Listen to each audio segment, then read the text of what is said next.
Is this our fourth attempt to start the show up? Yes, it is. Welcome back to the Anorak podcast, everybody. I'm your host, Don Martino, and it's great to be back. Got a lot of exciting stuff to talk about today. Can't wait to get into all that. But hey, guys, if you haven't done so already, please hit that like button below, subscribe to the channel, leave feedback in the comment section, share this with your friends, hit that bell for notifications. Of course, I have lots of other people here. Not lots, just the two usuals. Starting with Miss Samee Ramirez. Samee, how you doing? It's us, the usual suspects. I'm doing great. That's right. That's right. Minus Kevin Spacey, though. We don't want to get in trouble. Yes. Always minus Kevin Spacey. Dun, dun, dun. Second wave, second win. All right. And talking in the background there before I introduce him is Mr. Cisco Scartozzi. How you doing there? What can I say? You know, we're enough for a lot of people, I guess. You introduced us as a lot of people, so our personalities just make up more than one. We're a ragtag group of podcasters here, right? I mean, come on. Exactly. Let's be real. There you real. go. All Someone had said, not to like cut you off, but like I forgot where what I was listening to a podcast. Like, you could describe pretty much every movie as about a ragtag group of misfits or something. Yeah, you know what I mean? group of something. that knocks out like half of movie plots, right? That's most movies. Ragtag group of something or other. The Suicide Squad this weekend, a ragtag group of freed, jailed superheroes. Every superhero movie ever, ragtag group of people do thing. By the way, Samee, I gotta shove it in your face. I don't know how much you read in the group chat, because I told you casual viewers are not going to be on board with the starfish. And Mark told me he didn't like this movie, and what's the first thing you said? It was the fucking starfish. I told you. God. I told you really? people were going to be on board with it. Yeah, go look at the group chat. That was the first thing you said about it. And he also didn't like that Michael Rooker died in the end. He didn't like that anybody died. He goes, they killed the three best characters. Spoiler alert. No, I'm just kidding. Yeah, big spoiler. Spoilers, sorry guys. You didn't check it out.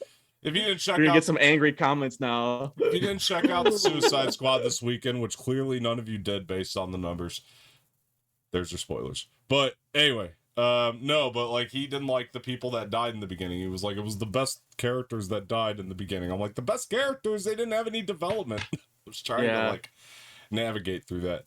Although I wanted more Weasel for sure. Weasel, I want to know what was up with that guy. Always. He's coming back. He's not gone.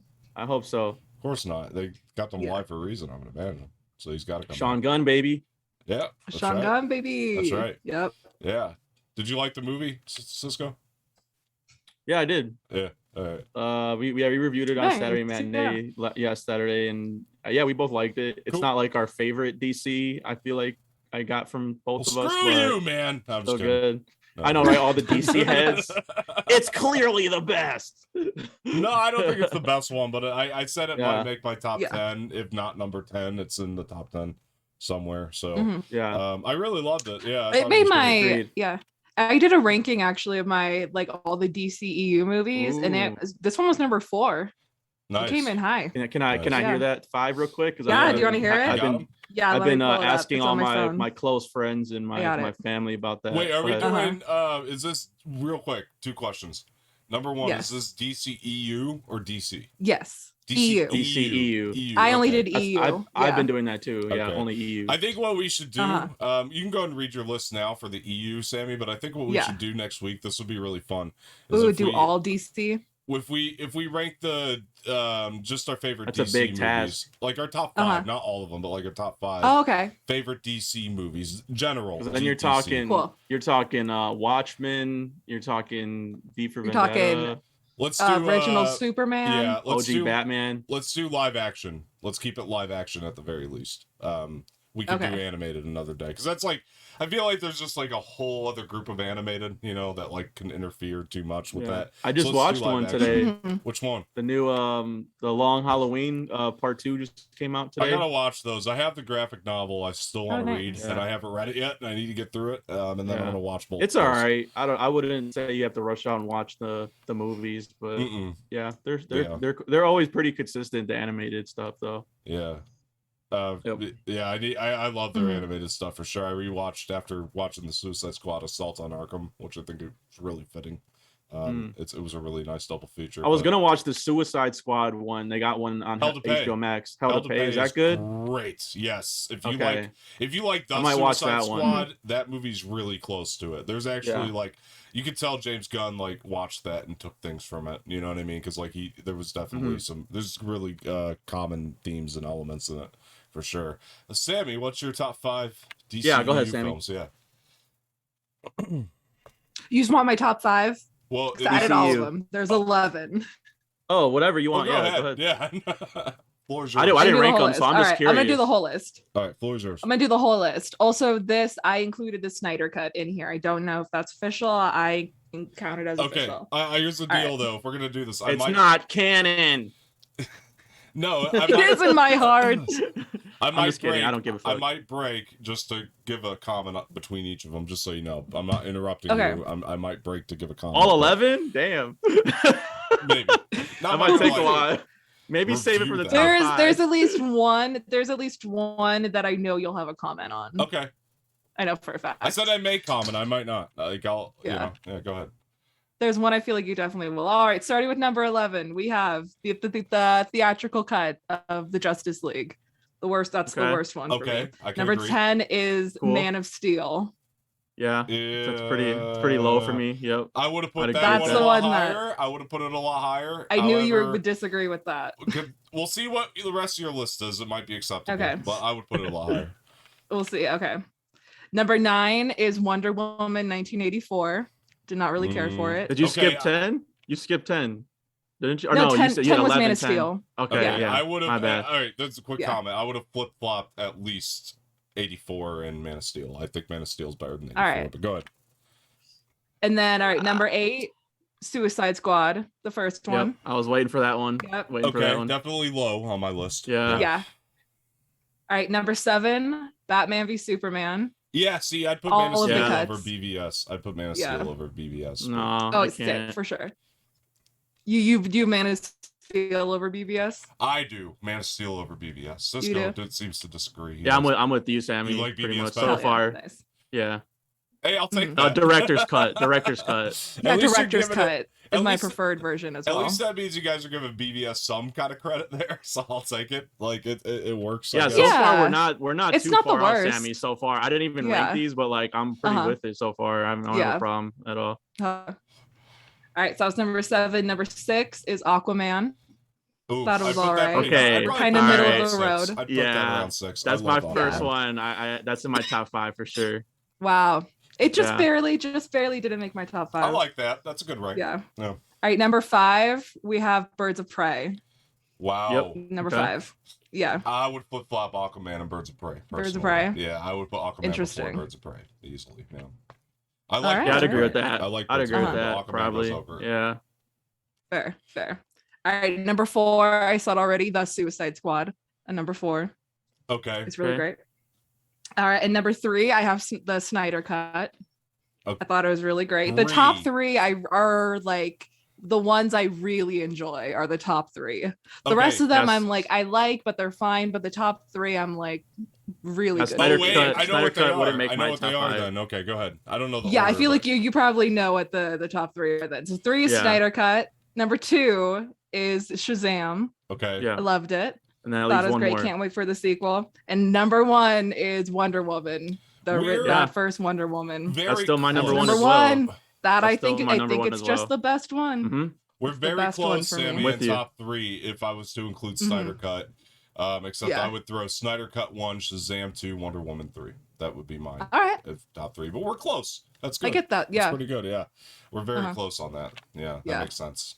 Yeah. Those are the best 3 though. Those 3 are I could watch anytime. Those are the ones that I genuinely I agree. Have an affinity for, Yeah, Snyder Cut didn't make my top 5, honestly, but pretty much put Birds of Prey in the top 5, and we had the same top 5. Yeah. Nice. We would have So, and Aquaman would be pretty higher. Aquaman would be higher too for me. Yeah.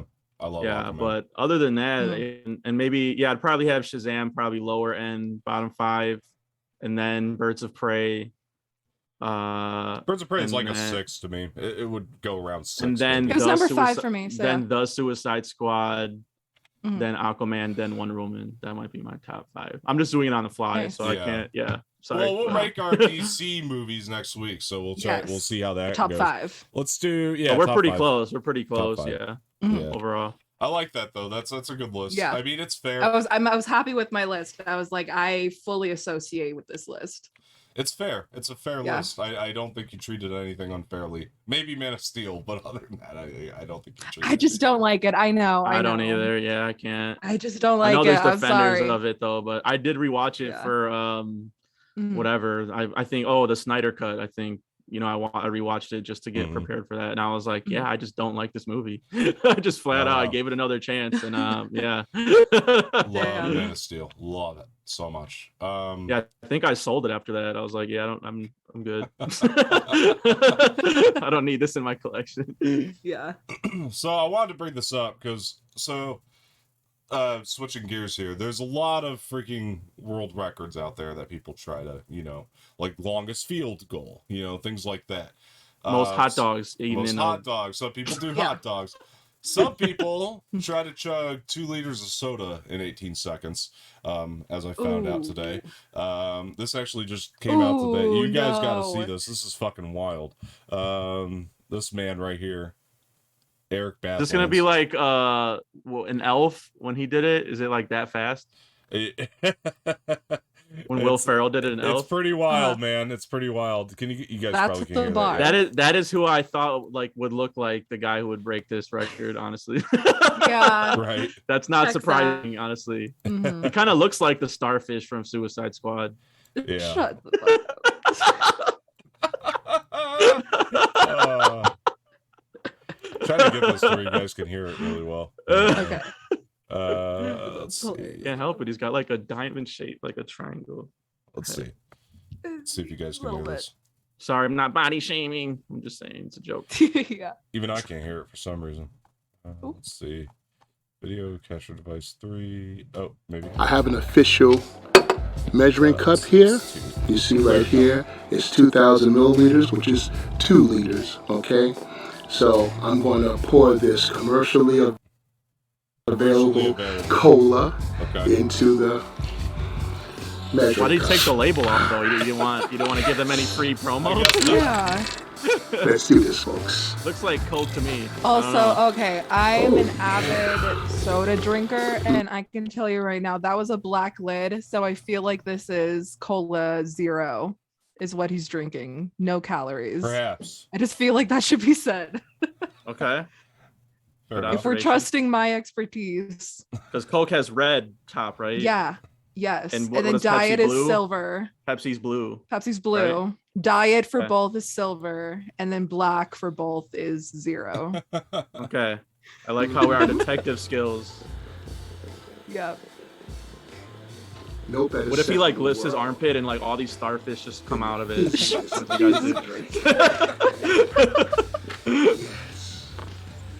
I will chug a 2 liter of soda If that happens. Look how excited he is for drinking the soda. Look at him. I was so just gonna say excited. this guy is looking forward to it. Yeah. A lot of anticipation for this. Uh-huh. He cannot wait to drink this. This is fantastic. Oh, 2 liters. This is how I'm gonna be when I go to State Fair, dude. This week, Dude, yeah. I'm gonna have my cream puffs just lined up. Like, Me at any amusement park. Same. look at his face right there. Can you like screenshot and send that to me, please? Oh my god, that's funny. Oh my That's god. great. So I want to tell you, it was in the beginning of the video, so I kind of missed it. But the world record he's trying to beat here is this was what cracks me up. He's trying to beat 30 seconds, but he chugs it in 18 seconds. Holy shit! So it happened on accident. I really feel like that. Let's check this out here. Watch this. He loses control. I feel like he does. Instead of like aborting, he's like, "Fuck it, I'm this far." That is exactly at the line. Exactly. Okay? This is Smile on his perfect face, dude. job. I know, he's so thrilled. He's so Let's excited. get the picture so we have photographic evidence. Okay, anyone who's Okay, seen the good. Nutty Professor, I'm getting like Nutty Professor. Nutty Professor vibes for sure. Like, is this the Hercules kid? Is this who he grew up to be? Dude. He's breaking world records out here now. Hercules. Oh my god, he's gonna be breaking fartnut records next after this. Like if it's the Hercules kid, yeah. Oh my god, he looks like him. I'm believing this is what he grew up to be. Honestly, wow. Props, bro. Brandon Booker, aka OK Hip Hop, is helping me, and he's a witness, along with my wife, for the attempt. All right, this is officially for Guinness Show, okay? Let's see how long it takes me to drink 2 liters of soda, okay? It's at the proper measurement right here, okay? And my benchmark is 30 seconds. Can I do it? Well, so yeah, the previous record. Let's find out. He actually did, yes. So he's trying to be his own record. Shit. 30 himself. seconds. Oh my god. 4, Wow.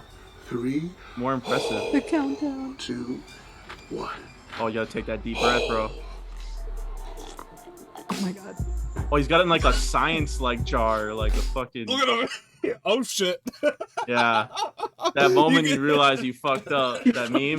Yeah. You can tell it's going down quicker than he thought. Like it's just His eyes. he knows it was a bad idea. Oh man. Oh, you got the counter at the bottom there. Okay. Yeah, his eyes, you can see it in there. He looks like he's about to fucking die. Like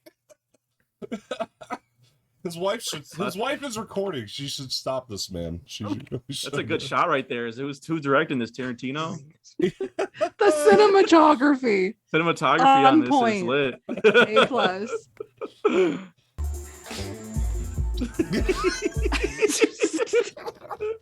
He made a sound. He's like, oh boy, oh shit. You can almost hear it. That was like when you're taking a shot, you gotta everything has to go back. He's like, I'm in it now. There's no going back. It's all or nothing. Yeah. Oh man. All right, let's see this. I want to see this now. Oh my god. Whoa! Honey, shut the camera off. I'm about to puke. And that's how he got the role in the Suicide Squad. That was his audition tape. Yeah. Yes, that's what I'm talking about. James Gunn's like, this guy's got to be in the movie. Good, got it. Excuse me, Batman. Sorry about that. You know that smell. That's exactly what the kid from Nutty Professor was like. Like, excuse me. Yeah. Excuse my bad manners. I'm about to. Dude, that was like Elf. He burped like crazy after that. And that's what Will we're Ferrell. doing. He's gonna break the world record for longest burp or longest fart next. It's gonna be wild, dude. I can't wait to see what he does. Wow. It's insane. Yeah, this happened. This got posted. Thank you for today. blessing us with that. Yeah, you're welcome. Yes, thank you.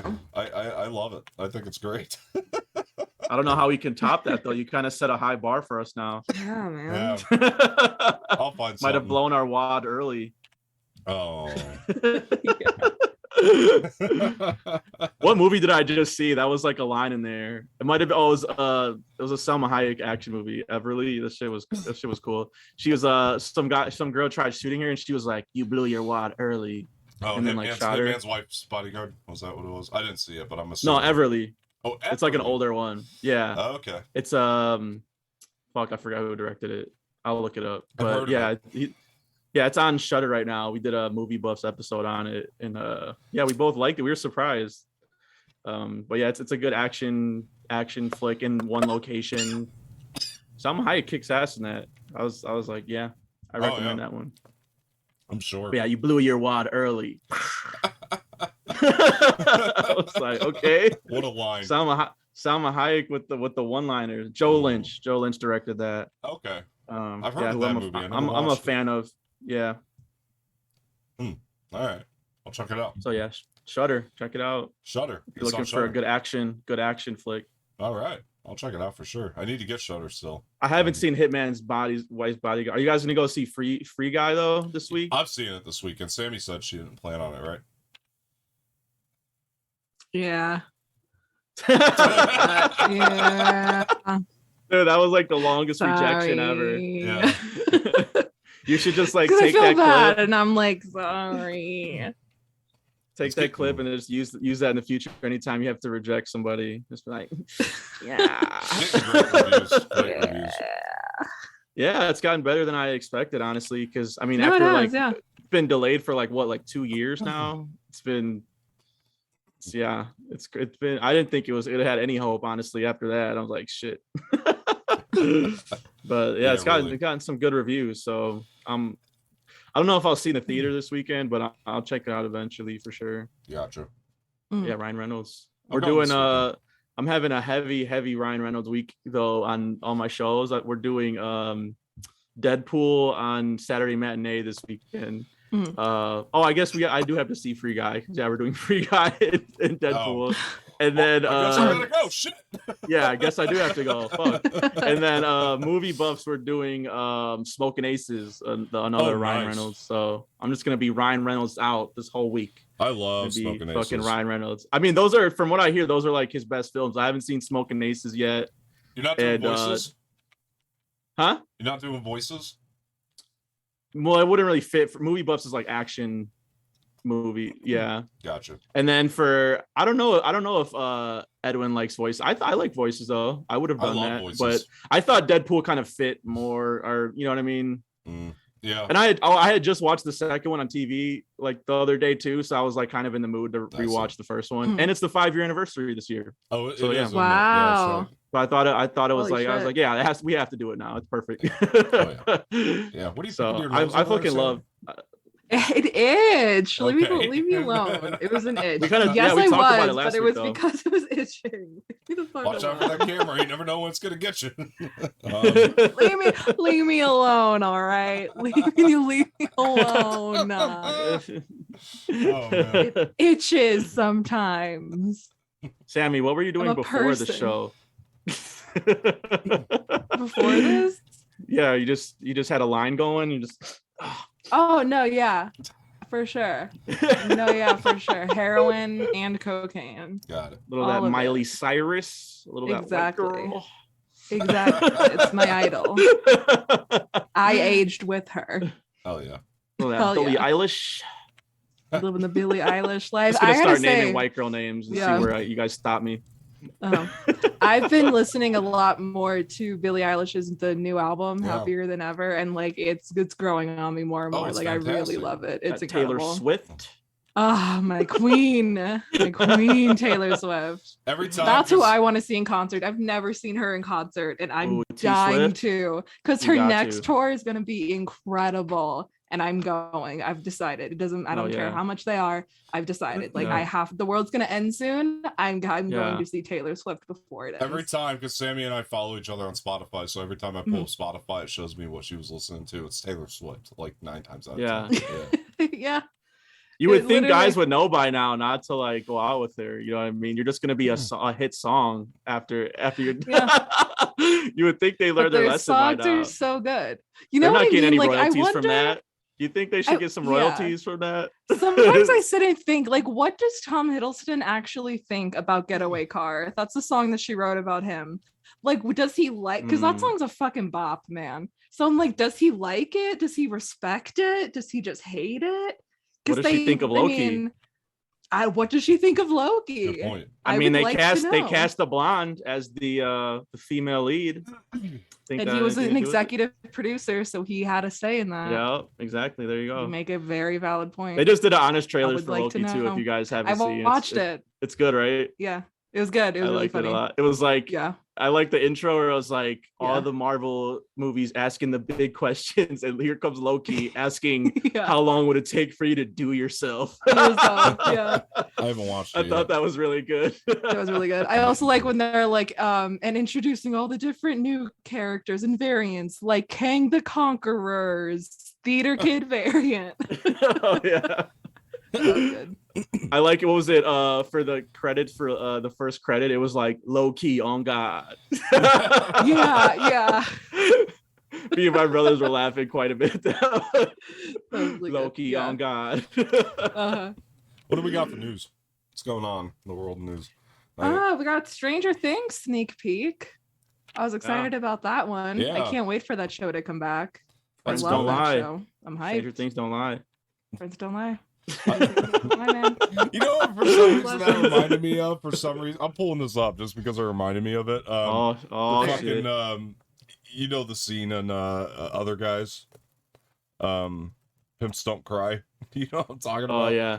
Gator Don't Take No Shit. Yeah, that scene. Pimps Don't Cry. Gator Don't Take See, no shit. that was one, you know, in the credits when they went for Crocodile Loki or Alligator Loki. Yeah. And I was like, that should have been the name for Alligator Loki. It was right there. Gator Don't Take No Shit. That should have been his name. And I can't remember what they went with. Yeah, I don't remember either. Hey, I do remember though when they were explaining all the Lokis, they were like old Loki who does this and kid Loki who does this, and then they're like an alligator Loki who's alligator an alligator. Loki. Yeah. Who's an alligator Loki.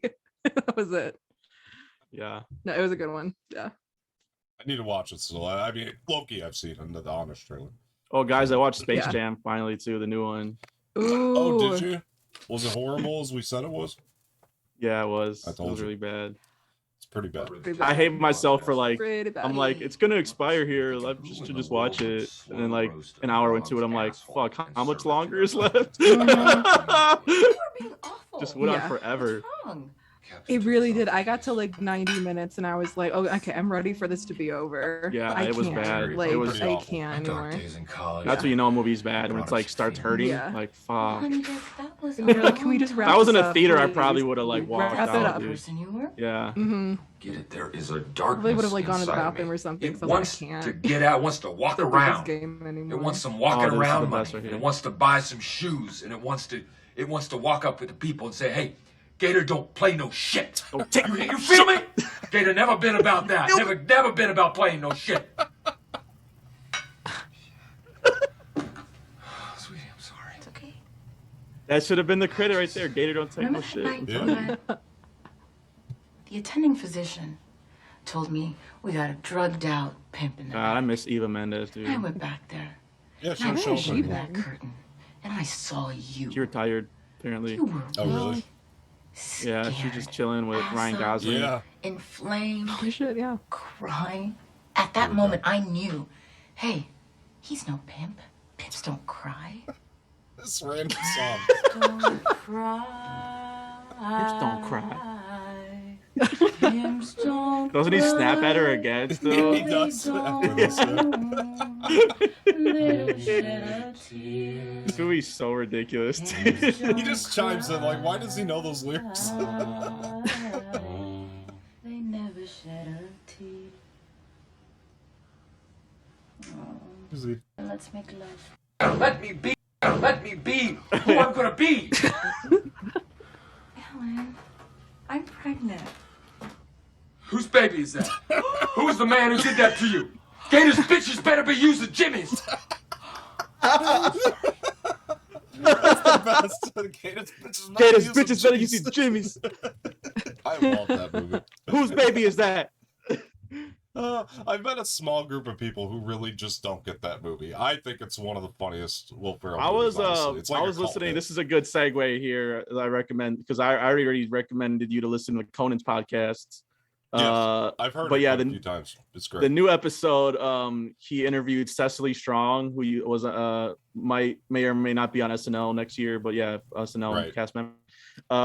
And he was asking her like who is like an actor or like a cast member where you break like no matter what, you just can't help it.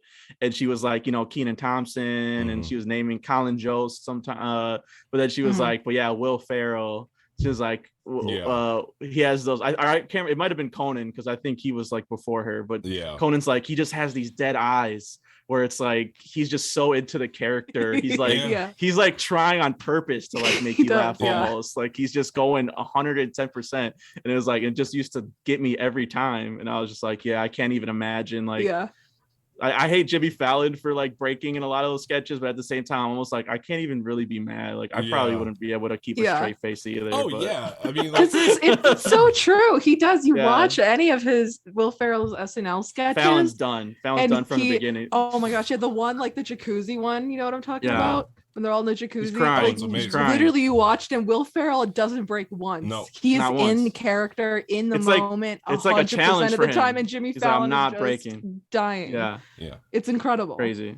Yeah, Did you guys see Eurovision, by the way? No, I never did. I didn't really care to, but It's all right. That's what I heard, yeah. Literally, the only reason I watched it because it was like I was trying to watch all the Oscar movies, and that got nominated Right. for like best song, I think, or some Uh-huh. shit. yeah. It got nominated for something, and I was I think like, you're all right. I right, think it was it's songs. either now or never. I'm never, you know what I mean? I'm not gonna watch Yeah. this ever. If like, I use it as an excuse, and I was like, it's fine. Like Yeah. He's Rachel gotta- McAdams and Will Ferrell have some good stuff in there, but and Dan Stevens Yeah. actually really funny in it. I'm sure. But it's kind of just like I don't know. Will Ferrell's prime, I feel like it's other guys. It's like it's all that era for me. Yeah, Anchorman. It's kind of on a downward spiral after other guys. Yeah. Actually, you know what? I didn't even mind the first Daddy's Home. I didn't think that was as bad as some people said. I didn't like it. But yeah. after that, Never it was saw it. like very downhill. Like, Daddy's Home 2 was fucking garbage. It like was I horrible. almost walked Oh out of my that. God, on the that was theater. It bad. was so bad. Mel Gibson was just laughing at all of his own jokes. It was Yeah. crazy. That was one of the worst theater experiences for sure, I think.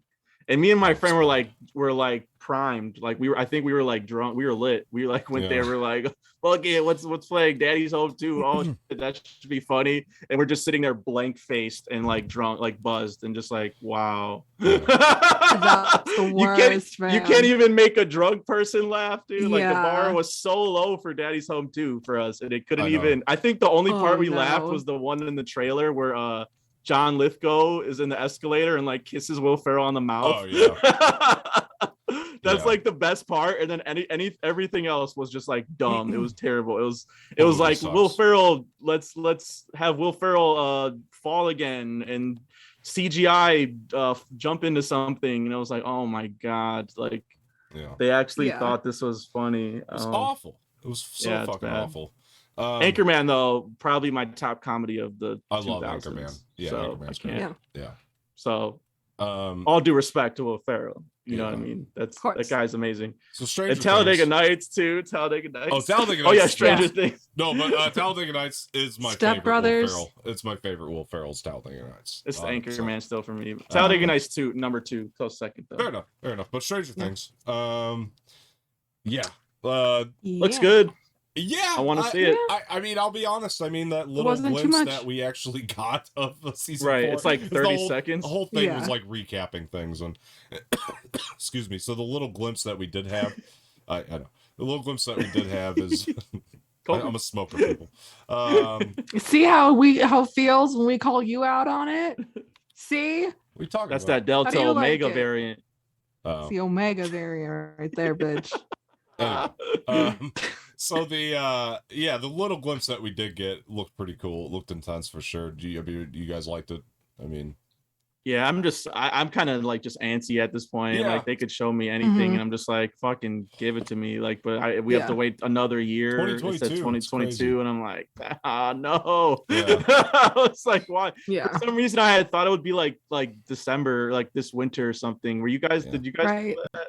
yeah. I feel like they kind of, but maybe I was they- thinking they it'd be were like in this fall. Yeah. Yeah, I thought it was Yeah. the fall too. They pushed it again, I think. Yeah. they pushed it right, and I I think was just so. that was just like bad news for me. So I'm just like, I don't know, I mean, Yeah. but yeah. I mean, I want to see it. I'm still really excited. I mean, did we talk about Cobra Kai last week? That Not one's this like, new trailer, no. This new glimpse we haven't really talked about yet.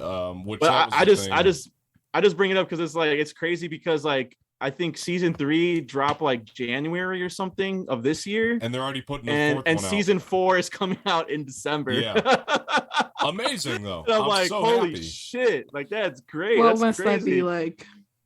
Dude, that like give me more. Like, so I guess that's like one thing I'll give to Netflix is like they got Cobra Kai like on track. Like even the boys and stuff. I mean, obviously that's more effects and everything, but it's like Mhm. we have to wait normally for shows I like. You know what I mean? They're But, really so gonna that'll tide me over a little bit. With the pace they're going, they're really gonna pump out like 6 seasons of it, I think. Like Cobra Kai. at least.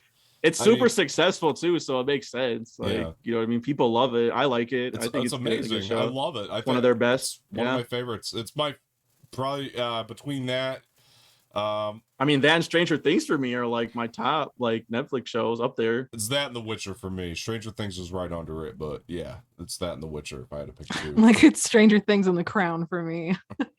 Does Black Mirror count? I think Black Mirror. I do love Black Mirror.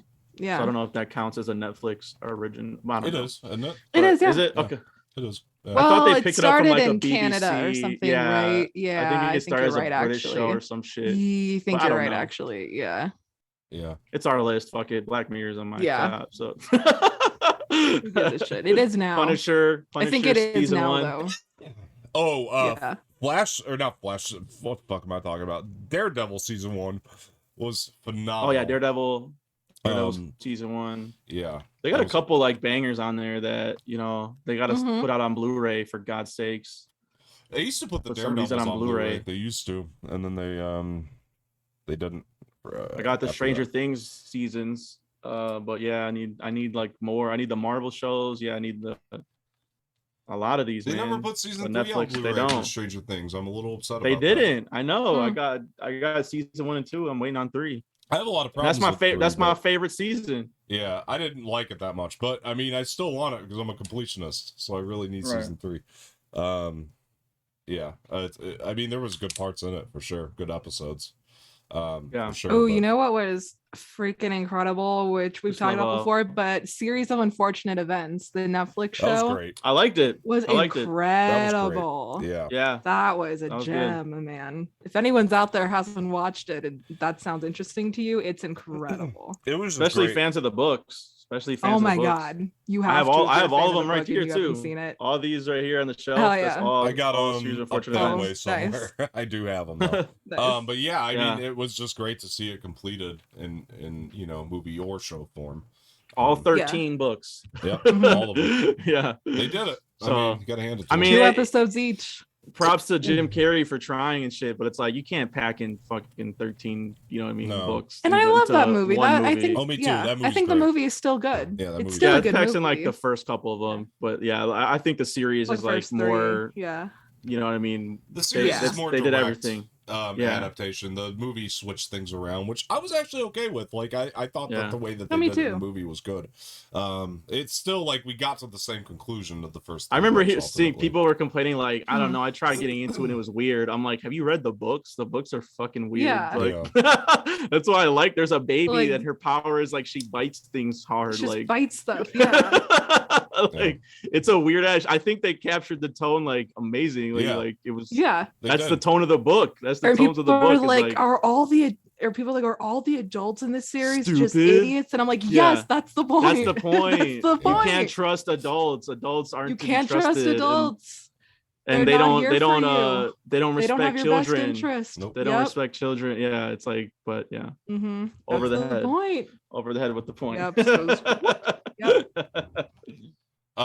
I love that guy that they got to play Uncle Monty too in the series. I liked him in the movie too, but in the series, they did a great job because he's like still my favorite adult character of all of them. NPH as Count Olaf. He's great. Thought did a great job. Yeah, he was incredible. Great. Yeah. Yep. Oh my god, and freaking what's his name? Oh my god, Patrick Warburton as Lemony Snicket. Yeah. That was phenomenal. Best voice, the best voice to narrate that shit. Yeah. Yeah. Yeah, you thought Jude Law was good, and you never expected Patrick Warburton. You ain't seen nothing. Yeah. Yeah. Fucking Family Guy, and he's over here. Right. Unfortunate Events. Yeah. Kronk from Emperor's New Groove. Yeah, Giving the performance of his life. Lemony Snicket. Hey, Peter. All right, what else we got? The next story. What else we got for news? We got some. So Warner Brothers. I was gonna say that we should talk about that one. That's a big striking story. a deal with AMC theaters. Yeah. So, I'm confused on the striking. details of this. Are they like just shortening the theatrical window? Or they well, is AMC striking a deal, or are they going on strike? I was kind of confused with what's going on they're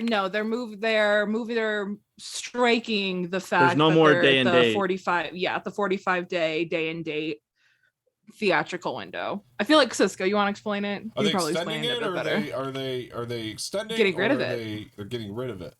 So, but you still it's gonna go to theaters first before it goes to HBO Max, right? That's how I took it. So it's 45 days theatrically first before it goes to HBO Max. Are they doing it now or next year? Next year, 2022. Okay, I was gonna say because we kind of figured that though too on the same hand. Like it's a big deal for sure that they're gonna strike it, but we kind of figured that though in a way because they already said 2022 we can't do this anymore. We're not going to be able to get away with it for much longer. We pissed. It was just for HBO Max. I feel like it was just HBO Max like move, you know, to get people on there. So I don't blame them. It was a smart business move on that. It was, for sure. But you know, then we watched the movies and found out most of them sucked. I mean, Suicide Squad was a big hit, but a lot of them. But were you mad though? I felt like that was a thing too, though, where it's like even though they sucked, it's like you just watched at home. You didn't pay any money. No, I was like streaming as the home. I didn't feel as you know. Yeah, it's like, exactly. Perfect for streaming. I didn't have to go pay for it. Not like Daddy's Home 2, where you just got to sit in the theater like mad at yourself. Of course. Yeah. Oh my god, I was so happy I didn't have to pay for Space Jam 2. Let me tell you. Oh yes, I felt so much joy knowing I spent $0 extra for that. Here's the speaking of HBO Max commercials. Oh my god, talk about a 2-hour-long commercial. Jesus Christ. Here's the thing though, and given like HBO Max did give us a better deal, like with the free thing, you know, just being able to be a subscriber and watch the movies, that was nice. But Disney clearly screws us over with the Premier Access. I get that, so don't get me wrong. But the one thing I'll say is we tend to like give HBO Max all this credit and Disney Plus we don't give credit, but both services fucked a lot of people over in the process. Like regardless of what you think, like they both like really screwed over a lot of talented people. In HBO just like I think the difference is HBO. I think we talked about it last time. They like made their artists happy. They gave James Gunn like they're just like do what the fuck you want to do. And make Suicide Squad, and like you know, and paid the people that worked for them where Disney's has not been doing. So like I feel like that's the key difference though. Yeah. But yeah, I know what you mean though. No, I'm just saying like in the process, like a lot of people did get screwed on this, but so yeah, they were only gonna really be able to do it for 2021 anyway. Like there was no way that we're gonna continue that for another year. So. There's no key detail then. I got to pull up the article. I did skim it today. I was kind of multitasking. There was I thought there was a key deal in there about the actual theatrical window itself though. Because we went from 90 days to 45 It used to be 90 days. Yeah. So are we going back to 90, I guess is the question. I was trying to skim it earlier to find something on that. No, it's 45. It sounded 45. To me to be just 45. Oh, so it's only going to 45. They're easing back into it. I feel like they're not jumping straight to 90. So I don't know what the reasoning behind that was. You know what I mean? I got it now. Okay, so that is kind of a big deal because that's truly not that long. That's about not. A month so and you a could half. wait to see it on HBO Max. That's honestly, not that long if you don't want to see a particular like if it was Space Jam. I would have just been like, I'll just wait. For sure. You know what I mean? To see it. But so the question is I mean, is this really any different than what we've grown accustomed to though too? Because like honestly, you look at like Disney Plus. I mean, Black Widow's coming out on Blu-ray here pretty soon. You know, I just don't feel like 45 days is like outside of the norm anymore. It's wild that, you know, it seems like we're never going to really turn back to the 90-day, but we're really kind of grown accustomed to it anyway. The fact that, you know, we really do have a really shortened theatrical window anymore. So what we're kind of seeing as a result to all the bullshit that went on between the studios and the theaters is we're seeing a result of compromise finally and resolve. And I think that's a really good thing. And by the way, I always kind of thought it was bullshit that the theatrical window was 90 days. Like, I understood it because it definitely gives like, a lot of opportunity for movies to make more money. That was for the theaters, it felt like. Because the article talks about that. AMC was pissed that they didn't have the 90 days anymore. Yeah, but go see a movie like in by day 45, like when we did have the 90-day window, who was there to see it, you know, by day 45? It was like the time was spent, something else had come out, you know, at that point.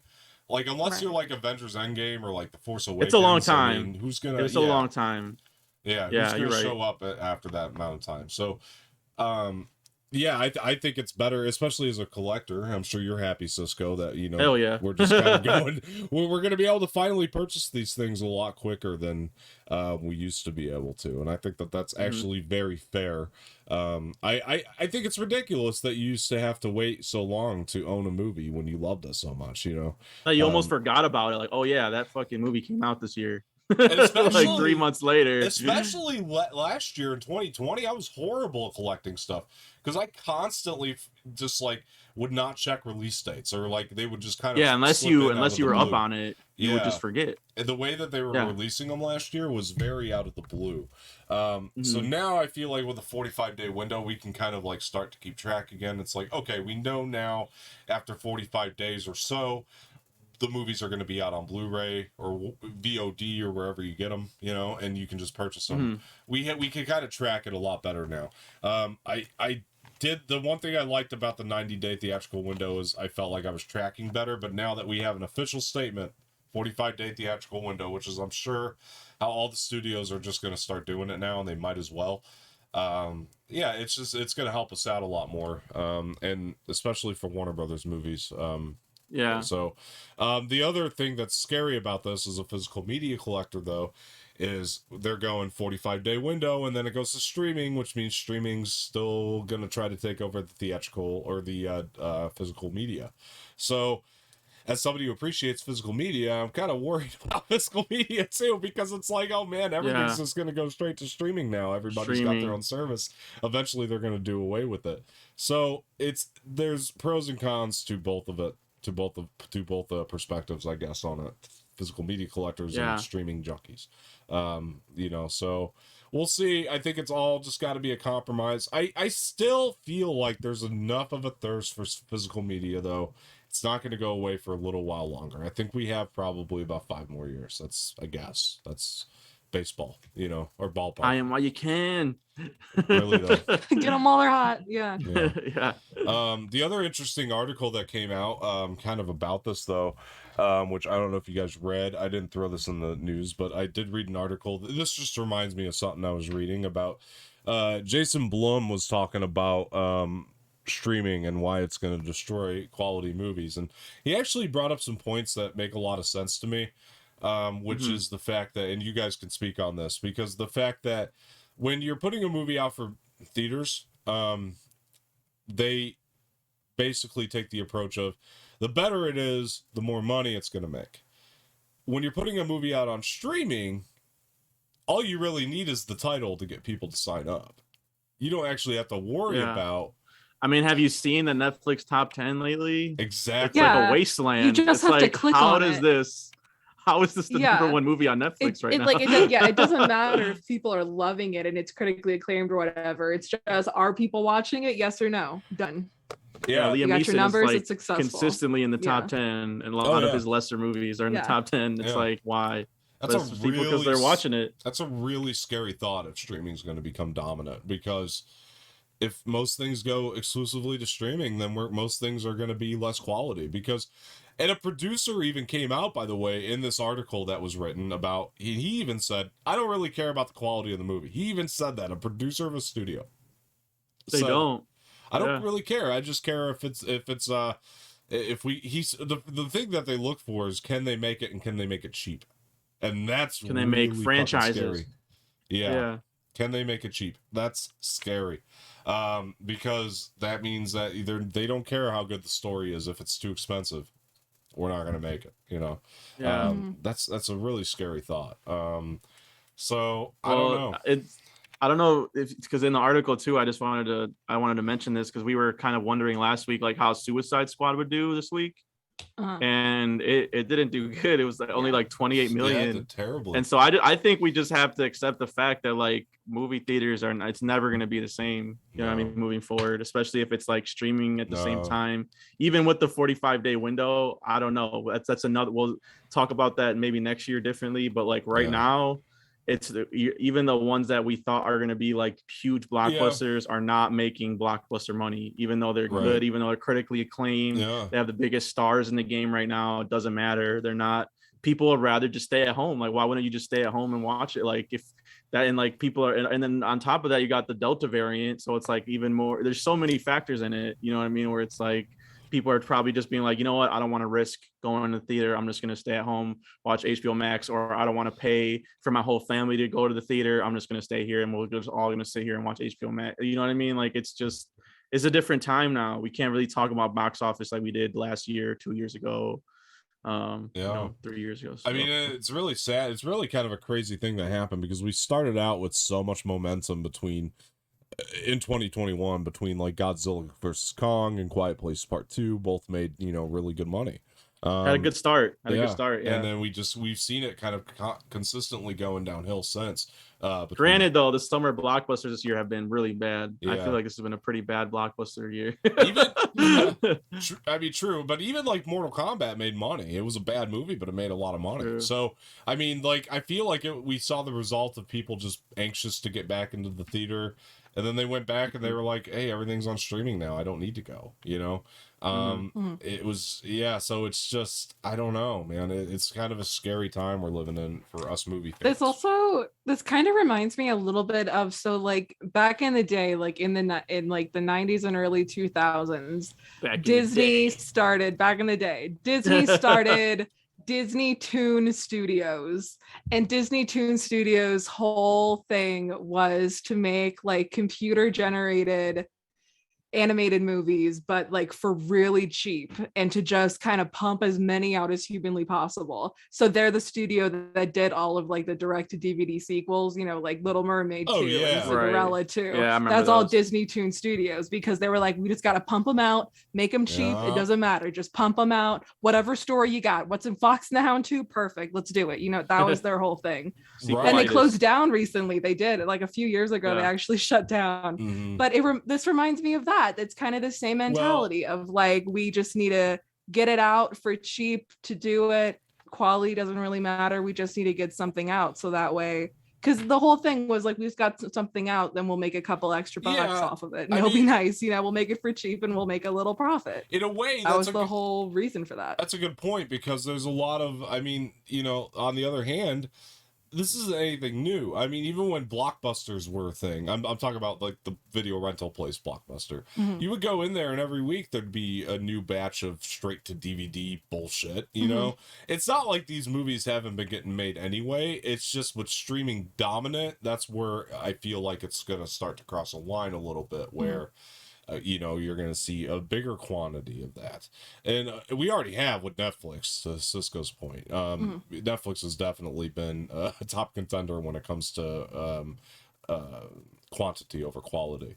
So I think that this is, it's scary all around for movie fans, but I think in the way that we've kind of been ever evolving anyway, we went from VHS to DVD, then DVD to Blu-ray, then Blu-ray to 4K. Now we're basically going from the 4K era to the streaming era, streaming dominant era. So I mean, it's like we've always been able to adapt to the way we consume content. I feel like, so I don't know, we'll make it. There's some pros too, though. Like there's pros, as much as like it sounds like doom. Like this is, if you're a movie fan, this is the best time in history, where you just have every single movie at your fingertips, where like, of course, I'll be thinking of a movie to do for movie buffs or Saturday matinee. And like, say 10, 20 years ago, I'd be like, fuck, I don't own that movie. How am I going to see that? Nowadays, I'm like, I'm trying to think, like Smoking Aces, like we're doing this week. I'm like, I don't own that. Let me look it up. Looked it up on thing. It's streaming on Peacock right now. I'm like, oh shit. Okay, well, I'll just watch it on there. It's like so easy now. It's like the easiest ever been. You don't even have to go to the video store anymore. That's what you'd have to do before. Like you just if you have most of the main streaming services, a good chance you're gonna be able to find what you want. Outside of like the classics, like the 50s and Beyond and stuff like that. But like, I just want to say that too. Like, it's not all negative. Like, it is great to be a movie fan right now and have all this selection all the time, where I'm seeing all these movies I've never seen before because of Prime Video, because of HBO Max, because of all these streaming services. It's crazy. I mean, listen, I have a massive physical media collection behind me, but I also have a massive digital media collection, and the reason why is two things. Yeah. Number one, I'm trying to prep for the future of the fact that one day this isn't going to matter anymore. Number two, I'm also I'd be lying to you if I said I didn't like the convenience of it. I love the convenience of just being able to pop on. I mean, most of my physical collection is on my digital collection now, and part of that is the convenience, and the other part again, I'm trying to prep for the future, because one day that's going to be where I'm getting movies anyways on digital. But it's yeah, like you said, there's pros, there's cons. I still use Redbox too. I mean, that's just another. Nice. Yeah. If we don't really have any video stores, I still be going to Redbox. You know what? Even Redbox there's as an app now. Yeah, that's the thing. You can stream on Redbox. Yeah. You can stream on Redbox. It's more expensive though. That's why I still go to the actual kiosks. But I mean, like that's how I saw the Long Halloween and go ahead. I've done that before, and I realized that I'm like, so it would be cheaper actually to just drive to a kiosk and get the DVD than it would be to stream it right now. Which is so easy. It's like drive through. Like you know what I mean? There's like kiosks any everywhere, gas station, McDonald's in America. You just walk up, you type what you want, and you're done. It's so easy. So I'm like, I don't know how long that's gonna last. I feel like they're struggling too, just from like stuff I see for Redbox. But like, I'm still one of their premium members. I still rent a lot from them. It's been pretty bad this year, just because nothing came out 2020. What are they gonna put out? Yeah. We really need more analysts. We're kind of catching up now. To where the releases from like January and like the year are coming out now, and so it's actually kind of turning around now. I'm renting a little bit more than I did before. This year. We need to. I mean, we need more analysts to break down the science of Redbox and why they're doing so well, because they should technically be a dead business at this point. Like you would think.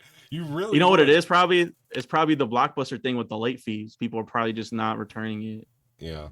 On time, and so they're making the money on the late fees. I mean, there's like send me all this stuff all the time too, where I'm like, I mean, they're like, if you get this food from this store and you get like Redbox points, it's like this random shit, and I'm like, is that stuff I've done that before too. Yeah, literally, I bought a box of microwavable popcorn, and on the inside there was a Redbox coupon code.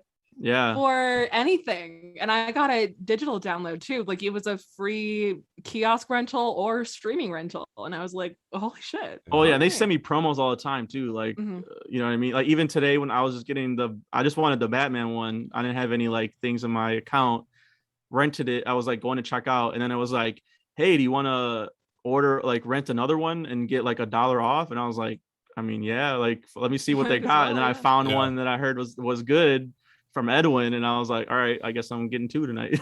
So they're always offering like discount, stuff off, and if you're a member, you get points and you get free stuff all the time. So it's crazy. I'm sounding like a commercial right now, but I genuinely do use Redbox a lot. That's a good point. And it is cheap. It's like $2 for a regular DVD and like $3.50 or something for a Blu-ray DVD. Like that's cheap. So people know I'm not lying. Hell yeah! Look at that. Look at that. Redbox. That might be part of it though too. On the same hand, like that could be a part of the good strategy that they've had, which I think is something that streaming needs to adopt. Perks. Streaming is very poor, all the services, when it comes to extra perks.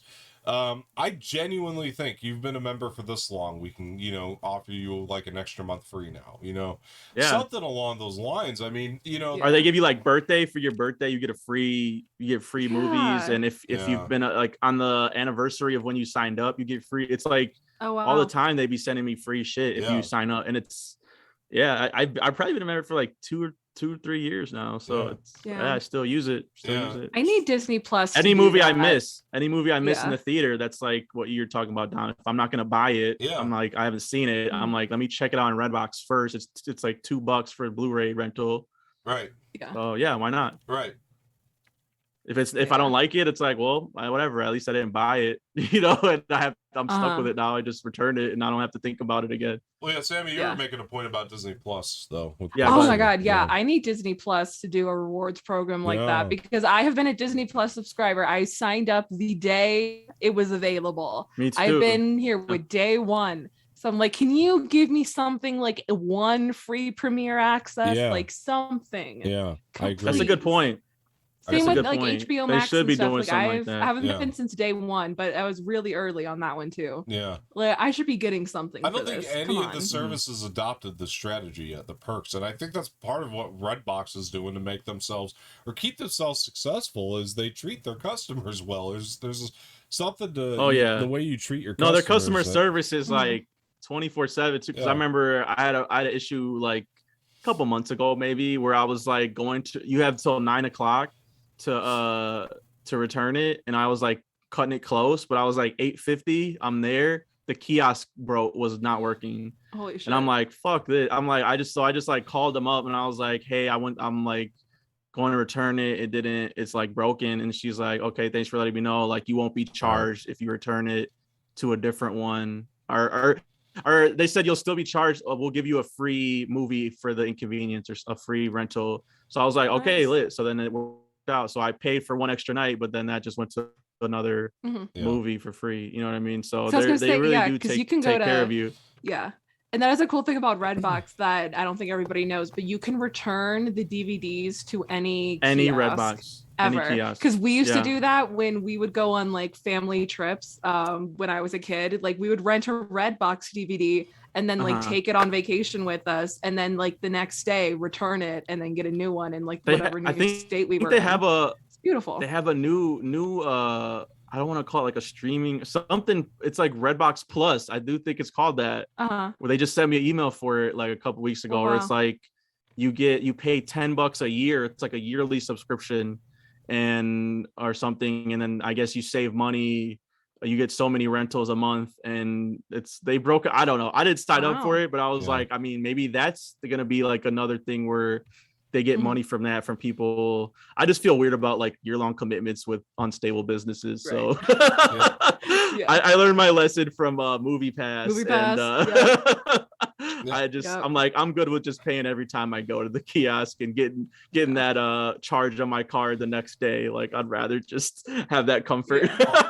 It's crazy. I can remember a time though, and I'm dating myself here. And yes, we're very happy together. Thanks. Laserdisc, man, right? But I can remember a time. No, I can remember a time when Netflix, though, one of their big advertisement points was no late fees. Do you remember that? Like that's like really crazy to think about that was one. Blockbuster tried to do that, but that was the beginning of their end. Did you see that Blockbuster doc on Netflix? Speaking of Netflix, Blockbuster, what? The doc? No, I didn't. Yeah, is that the one that Kevin Smith's in? I didn't watch it.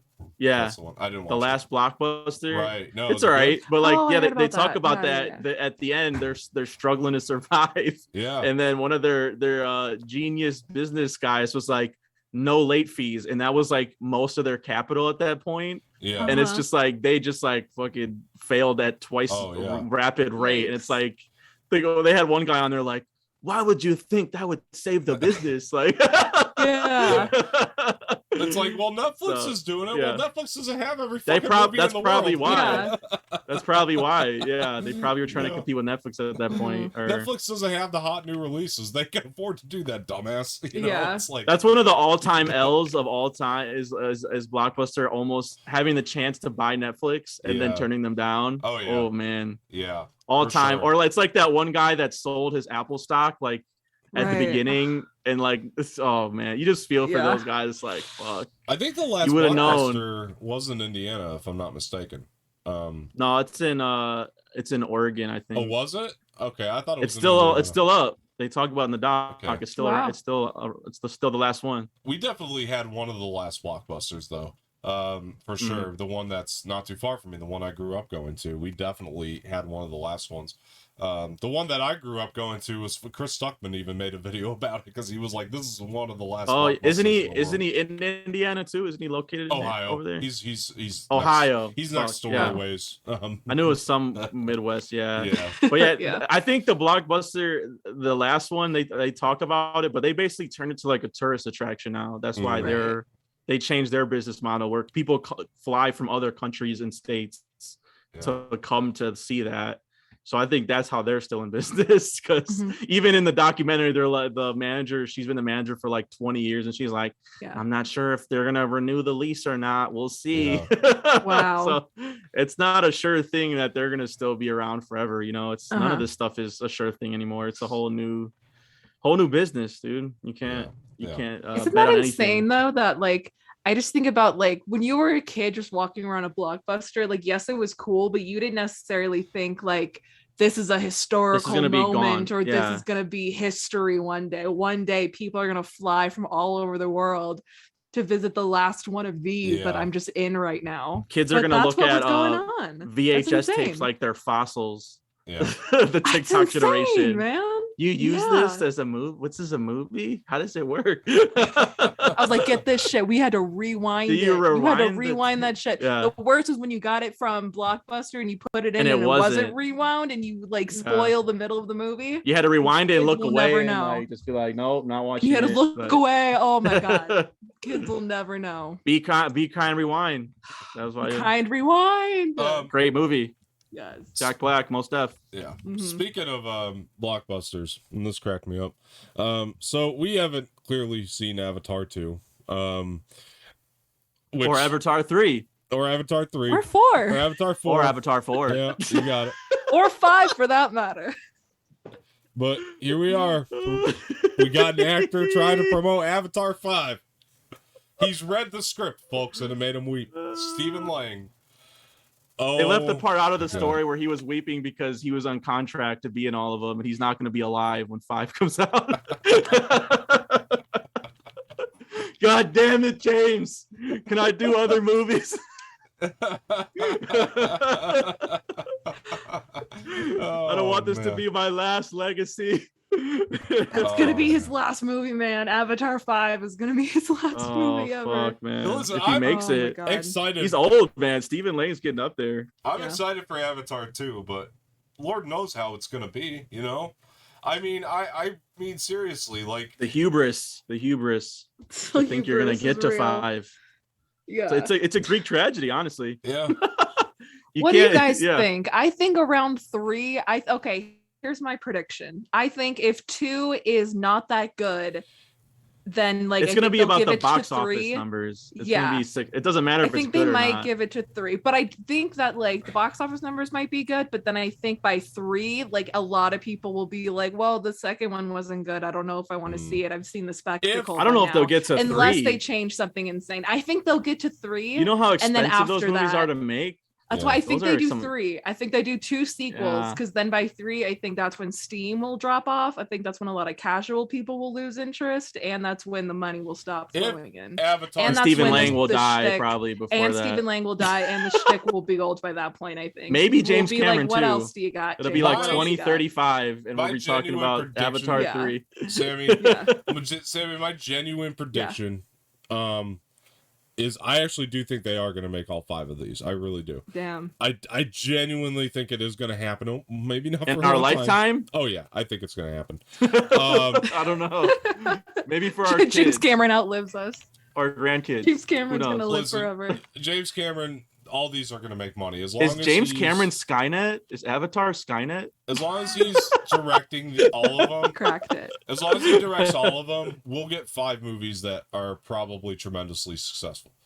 But in a world where anything can happen, and if Avatar 2 sucks, and I highly doubt it's going to, I think it's actually going to be a massive hit. I really do. I think it's Stephen Lang and Don't Breathe 2 this weekend. Probably. I predict that Avatar 2 might be our next $1 billion hit. That's my prediction. But if it's not, then I think Spider-Man's gonna make $1 billion.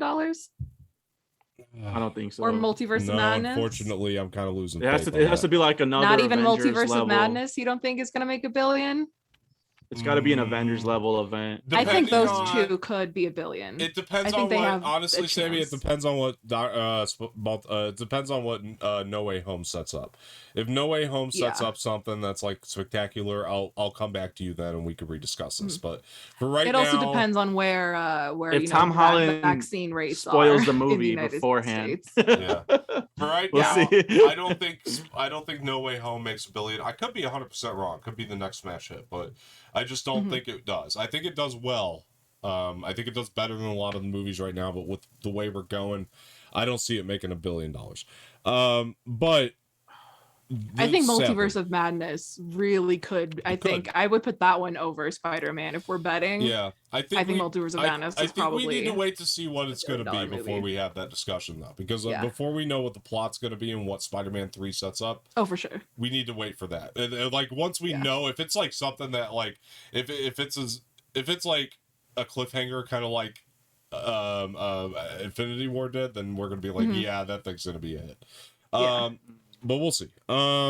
It's a Doctor Strange movie who's a lesser known.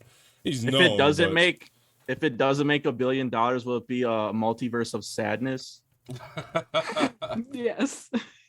You're punny. But if it's not a good movie, will it be a multiverse of badness? No, I genuinely do think that Avatar. That's gonna be a meme. I can see that already. When the movie comes out and someone being like, "They're in the multiverse of madness," and I'm sitting here in the multiverse of sadness. No, it'll be a critic that doesn't like the movie. Be like, more like multiverse of badness. Badness. Yeah. We're ahead of you. We're ahead of all you. I'm making bad puns over here. I'm making dad puns. Like they will Cruise. Make that joke. That's a joke. Yeah, they will. That will be made. Just trying to be like The Rock. Like multiverse of radness. That'll be the critics that like it. Or gladness. No, too far. Too much.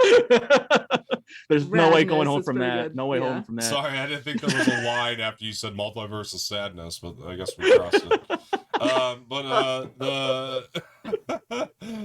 No, I do think Avatar 2 will be gotta keep it low key. Gotta keep it low key down. Personally, right. I think Avatar 2 makes $1 billion. I do. But like you were saying, Sammy, to give my prediction, if it does bad, I think we go to 4. That'd be my guess.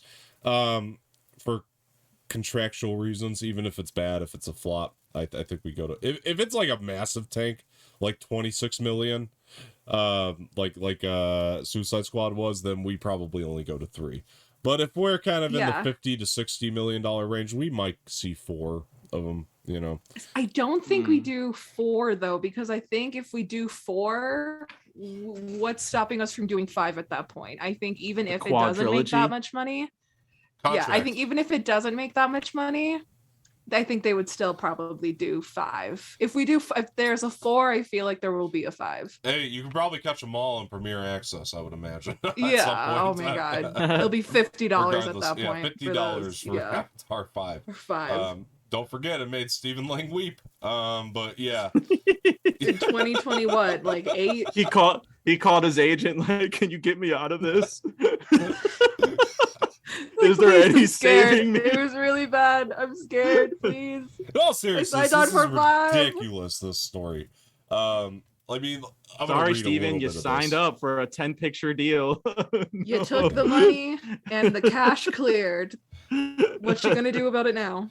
He says, when I finished the last script, I was weeping. I just thought it was so beautiful. It's like, dude, you have no reason to promote this right now. Promote Avatar 2. Give us a little bit of that. Tell us how that one is. I mean, because like that's the I mean, seriously, because that's the thing you should be trying to hype up right now. The fact that this is a headline, thanks Collider, is really crazy to me. He's gonna be on his deathbed. They're gonna his last words. Oh, Avatar 6 is gonna be so sick. The post-credit scene. Gotta wait for it. Oh man. They're gonna have a deep fake of me. Yeah. They will. I sold the rights to my likeness. James Cameron owns me now.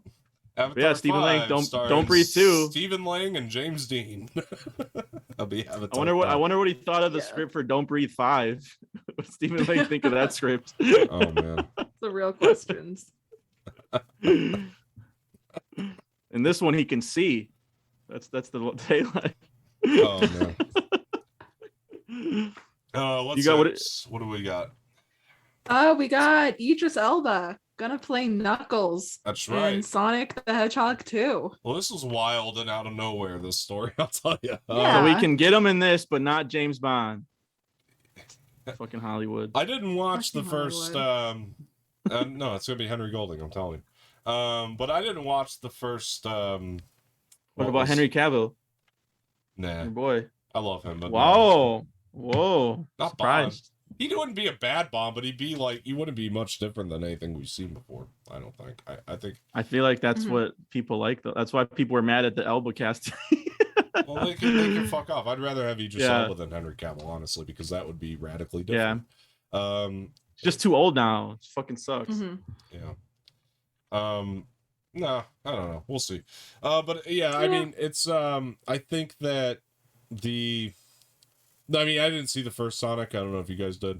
I'll be honest. Is it good? I mean, what? I'm the only one. Yeah, it was okay. I expected it to be a fucking disaster, but it was decent. Yeah, a lot of people said that. I didn't mind. It's better than Space Jam 2. I'll tell you that.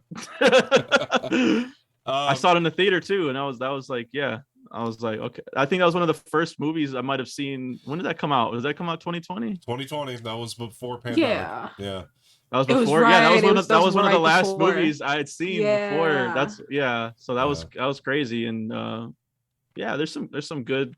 The other, aside from like the product placement, and it was pretty bad. Like, but not like I said, not Space Jam bad, and Jim Carrey's funny in it. So it's all right. Yeah, if it's streaming somewhere, definitely. I'll say check it this. out. I think that Idris Elba is definitely picking some out of the box stuff to do. I mean, even though it's like his agent, like, what the fuck? He's picking some. I don't mean this in a bad way. Like, I think this could be great. As a fan of Knuckles and like a fan of the game franchise, I'm happy about this. Like, I'm like, yeah, we got like a really good actor as Knuckles. That sounds really awesome. Yeah, I think it could be a good choice. You know, I mean, it's going to be interesting. I didn't expect to hear it. I'll tell you that. It's the last person I expected to play Knuckles. But it's cool. It's definitely cool that we got an A-list actor. I mean, I figured that they could, if they wanted, they could really get anybody to do that, right? But I mean, it's Idris Elba, so more power to it. Anybody else have any opinions on this? I thought it was a joke at first, honestly. This is so random. This is such a because he posted. I don't know if you saw it. He posted on his Instagram and Twitter. He just posted a picture of the Knuckles gloves, and he just put knock knock. And I was like, I was so confused. I was like, wait, what? I'm like, is he like, what is happening? And then people were like, oh yeah, he's gonna be Knuckles. And I was like, okay, I have no idea what that means. But yeah, I mean, all the power to him.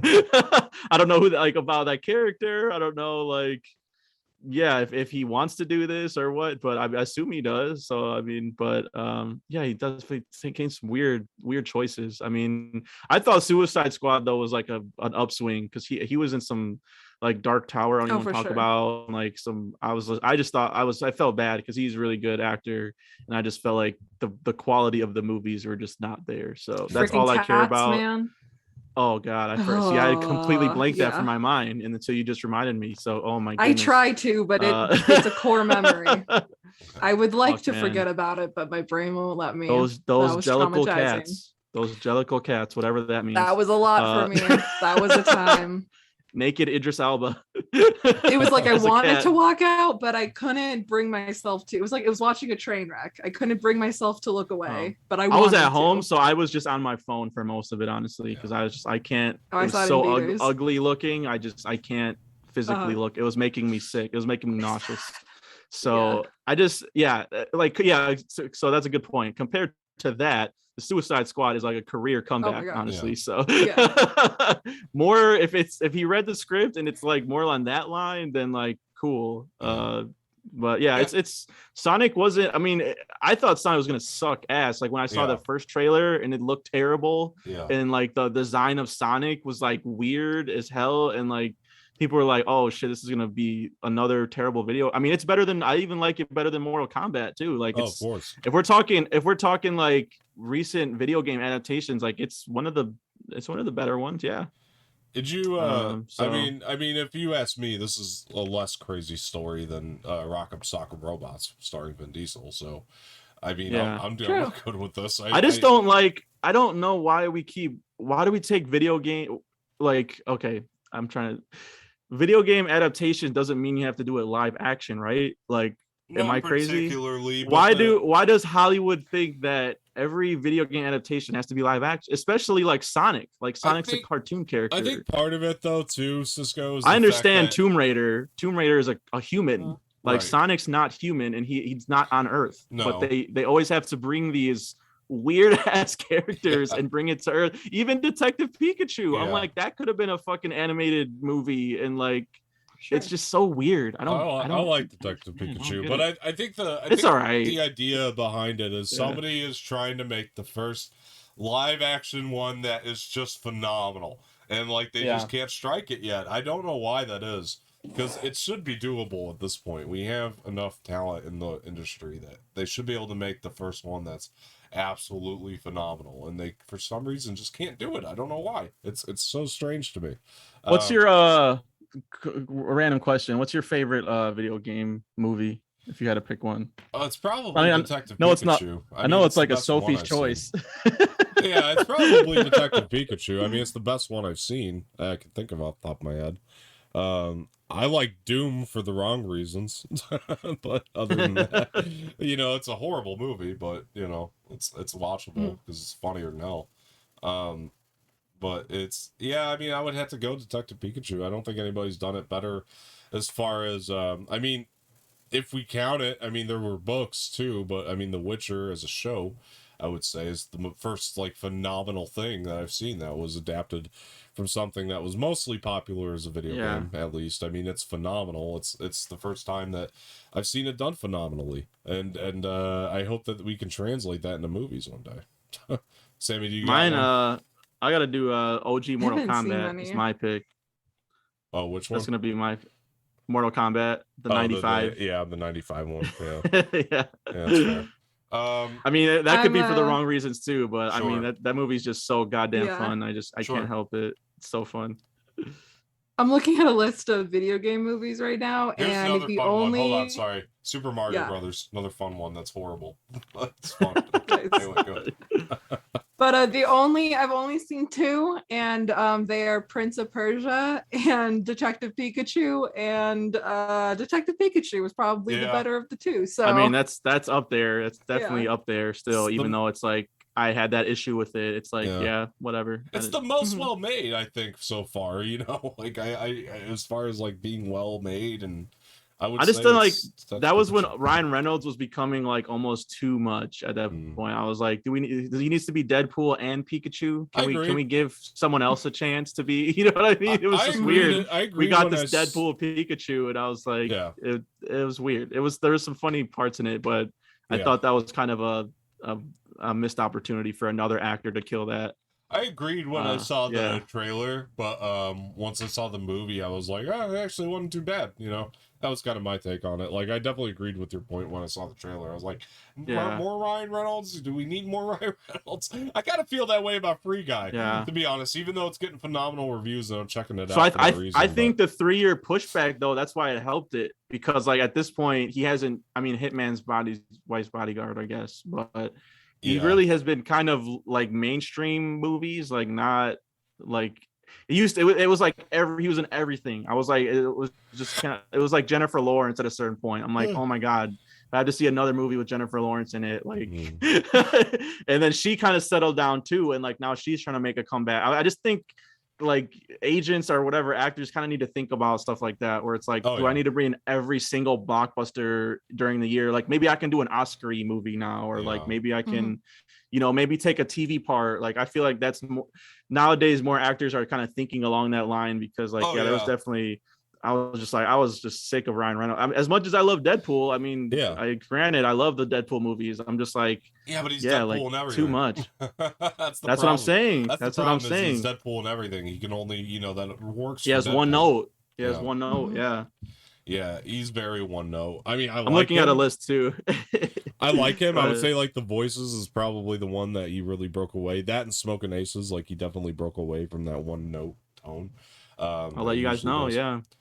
Seen that. I love him in Smoking Aces, and I wish he did more work like that. That's what everyone tells me. So I'm like, all right, I got to see this thing. I got to see. I promise you, Cisco. Even if you don't like Smoking Aces as a whole, you will like Ryan Reynolds in that movie. Like, there's without a doubt.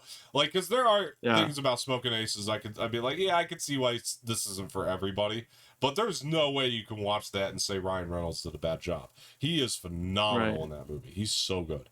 It's surprising how great he is, honestly, and the reason I don't know why he doesn't turn back to that. He's got really good dramatic chops, for sure. It's clear, and he just doesn't flex the muscle anymore, man. And I think it's because of Deadpool, and that's sad because after Deadpool he's getting typecast and everything, although as much as it looks like it's another Deadpool kind of thing, a lot of people are telling me Free Guy, he's not Deadpool at all. Like, this is one of his big breakaways. He's funny, but he's in a very different way. So I'm hoping. Well, in the trailer, he kind of looks like he's being more of a like pushover, like a nerdy bank teller type of guy that he doesn't have that sarcastic like wink to the camera. That's the thing. What it is, it's like Deadpool is like a once in a every, but then like like Hollywood wanted every single main character to be that like sarcastic, witty, don't give a fuck character. It's like, okay, like we get it. Like, can we? I like to think we get something else now? I'm kind of over that. Yeah. I like to think that he's Deadpool as a result of Van Wilder, which is why I also give Van Wilder a pass for that.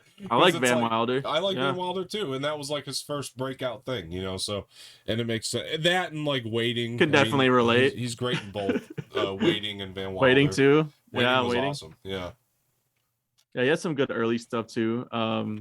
Yeah, I saw a list. Only other ones I saw was like Warcraft was okay. I saw that in the theater, and the first Resident Evil is decent. That's like the only one I can tolerate, really. Sure. None of them are great though. I feel like there's still. I'm hoping like maybe The Last of Us or what's the what's that PS4 property that's getting made? Tom Holland, Uncharted. Uncharted. I'm hoping Uncharted is the one. And Last of Us is going to be a series. Series, So Uncharted, I guess I have to hope Uncharted's the first one. we've already hit phenomenal with series. I'm telling you, if you count The Witcher, we've hit phenomenal with that. It's just we need the movies to come in now. And kill it. And I'm really praying for Uncharted for quite a few reasons, honestly, not just because it would be the first phenomenal video game adaptation, but Tom Holland really needs it right now. I mean, between his really great movie that came out last year getting bad reviews, Devil All the Time, and then he had Cherry this year that got bad reviews. Okay, Cherry was bad. I didn't see it, but it got bad reviews, and I feel bad. And then he got Chaos Walking, which I heard was a wreck. I didn't see Chaos Walking either. Oh my god, Chaos Walking. Chaos Walking is pretty bad too. Yeah, holy shit. You're right. I'm praying for Tom Holland to get a hit here, outside of Spider-Man. I think he needs it right now. So definitely. Hopefully Uncharted does do it. I love Tom Holland. I want him to succeed at like very badly. Yeah, and in his defense too, like I'll say, like even though Chaos Walking and Cherry are bad movies, he's a great like actor. He's not the reason those movies are bad. Of course not. Like, he's so good. The scripts of both those movies is where it went wrong, and kind of the over direction in Cherry. I feel like from the Russo brothers definitely didn't help either. It was a lot of different stuff that went wrong for those movies. Yeah. I mean, when I saw Devil All the Time, I was like, this is an actual really good actor. Devil All the Time is solid, dude. I like that movie. Yeah. I wish they put that on Blu-ray. I'd fucking buy that too in a heartbeat. Criterion, man, I would get a Criterion of that one. That's Criterion? How much I love that one. I would get a Criterion. Can you imagine the cast interviews for that? I just want to hear what Robert Pattinson, what made him do that voice. I know. What made him do that accent? Was it like something he saw on TV? Was it just like it came to him when I don't know. I want to know where he was going with that. Yeah. Sebastian that was wild. Stan really transformed for that one too. Like he was so good in that. Sebastian. Yeah, Marvel vets in that. Yeah. Oh yeah. So yeah, I hope Uncharted's good because these video games, I'm sick of like rooting for it. Like I thought Mortal Kombat, the new one, was gonna be it. Like I was like, oh fuck yeah, let's do it. Mortal Kombat, the new one. finally a good movie. And I was like, oh no. Yep, it fucking failed. That was horrible. That was horrible. Yeah. Dude, do you remember when we did the stereo for that and we had so many people arguing with us? We did a stereo. We had so many people giving us shit. That was a crazy 2 weeks because it was back to back. Like I think Godzilla vs. Kong came out like maybe the week before that, and I had liked it, and people were calling in like mad at me that I liked it. I know. And then like I hated Mortal Kombat, and everyone was mad at me that I hated Mortal Kombat. And it was like, and me and Edwin were zigzagged on that. Like he liked Mortal Kombat and hated Godzilla vs. Kong. So it was funny. That was like a weird 2 week period, but yeah. I mean, look, I'm gonna say this. I mean, movie fans, I love y'all. You know, we're all good here, but at the same time, I hate how y'all flock together, and it's like we're supposed to like this, and we're gonna like it, and we're gonna like it to the point where if you don't like it, we're gonna hate you for it, and other way around. I can't stand it. It's like this new culture. Or they're trying to put logic in a fucking Godzilla versus Kong movie. That was my thing that was getting me angry. It was like, oh, it's so stupid. They go to the center of the earth. I'm like, there's a giant monkey fighting a giant dinosaur. Yeah. Why are you talking about physics and science and shit? Like, who cares? It was like, I was like going crazy. I was popping a vein arguing with these people, like trying to like one up me on, plot and story in a movie that that's not what you go to see that movie for. Like, honestly. And it was crazy. Even what was the other thing? Like the Suicide Squad is a good example of this. Like, even people like who bitch about that, like they bitch about it for the wrong reasons. It's just so crazy to me. It's like they're bitching because characters died. It's like it's the Suicide Squad. We're doing suicide missions. It's like what do you think you're watching here? It cracks me up, like the way that they like this misconception. Like all movies are subjective and like, but. And all that, but like, and I respect that. There's going to be things I like that Cisco's not going to like, and vice versa. It happens all the time. But the thing that irritates me is this new thing of just it seems like there's this pocket of movie fans that flock together now, and it's like they all gotta like it. It's like we're supposed to like it. So it's the Rotten Tomatoes. It's the Rotten Tomatoes consensus thing. Where it's like, they don't even see a movie. They just see the Rotten Tomatoes is rotten, so it must be bad. So anyone who likes that movie is dumb, and let's get angry at them for liking this. And it's like they don't understand how the Rotten Tomatoes meter works. That's what's the funniest part. Is like, just if a movie has 50% or like a rotten, that doesn't mean like it's a lot of it could mean a critic gave it like a C or something, you know what I mean? Like an average, but they just think of like it's good or bad. Yeah. Like, and it's crazy. People still don't comprehend how Rotten Tomatoes work. Or same thing of like, Suicide Squad got like a 98%, like a super high number. And I saw somebody being like, really? That's the highest rated superhero movie of all time? You really think that? And it's like, that's not what that means. That just means like, that can mean someone gave it a B or a B minus or a B plus. Like it does. Everyone's rating system is like different. It just means like a lot of people generally liked Suicide. Doesn't mean they think it's the best superhero movie ever, but like it's just that. I feel like Rotten Tomatoes is a huge part of it. They just it fucked up. Like people just go by that or like their favorite YouTuber or like, and sometimes they don't even see the movies. That's what gets me too. Is like you didn't even see the movie, don't even talk to me then, or like, you know what I mean? Like, and I respect Rotten Tomatoes because like I understand the system, I know how it works, so I respect it on that level. So if you understand it, it's a very useful tool in that sense. But same here, I use it all the time. But the thing is like, that's the other thing, Cisco's like you were saying though. Sometimes they flock together to rebel against Rotten Tomatoes. It's like this whole group of people just especially superhero films for sure. I mean, Star Wars. I was gonna say I hate to bring up the sequels, but it's just the first example I'm thinking of. Last Jedi had a very high score on Rotten Tomatoes, and they just all flocked together and like. Yeah, remember they tried trolling it and getting the score down and stuff. Like, that's stuff. I'm so glad they like fixed that. Oh yeah, where you can't do that anymore. Me too. Because that was just annoying. That was bullshit. Yeah. It's like, if people like the movie, like let them like the movie. It's the most irritating thing. That's why you can't trust IMDb, and why I like Rotten Tomatoes still better is because IMDb, it's anyone can go on there, like Joe Schmo, and just give a movie 1 star because he thought it was woke. It's too woke for him, and give it a 1 star, and then that brings the rating down, like on there. Usually not dramatically. I think if you look at IMDb and Rotten Tomatoes, like the movies are still kind of somewhat similar, I find usually. But like, you still can't trust IMDb. It's like it's a wasteland. I still trust Rotten Tomatoes actual critic, like people who write about movies and talk about movies and stuff. Like IMDb, it's like, why would you like? It's crazy. Some people like, well, on IMDb it says it's a 9 out of 10. It's like, what does that mean? Like, you typically, and even this isn't necessarily as accurate, but you typically with IMDb you have to go with their Metascore, not their actual. The Metascore. I look at that, but the user one is trash. That's horrible, but or even like the top 250, it's like you look at the top 250 on there, it's like, those aren't the top 250 movies ever made. Like, no, it's just what people like, and you know what I mean. They make it so that it is the top rated. But more critics now are Rotten Tomatoes verified than Metacritic verified, so I still trust Rotten Tomatoes more for that reason. Same. But, either way. Like, that's the other thing too. I hate, like, if we get a listener or something like that chimes into stereo, it's like, and they put in a review like that, like it was too woke or something along those stupid lines. It's like, that's not critiquing the movie, man.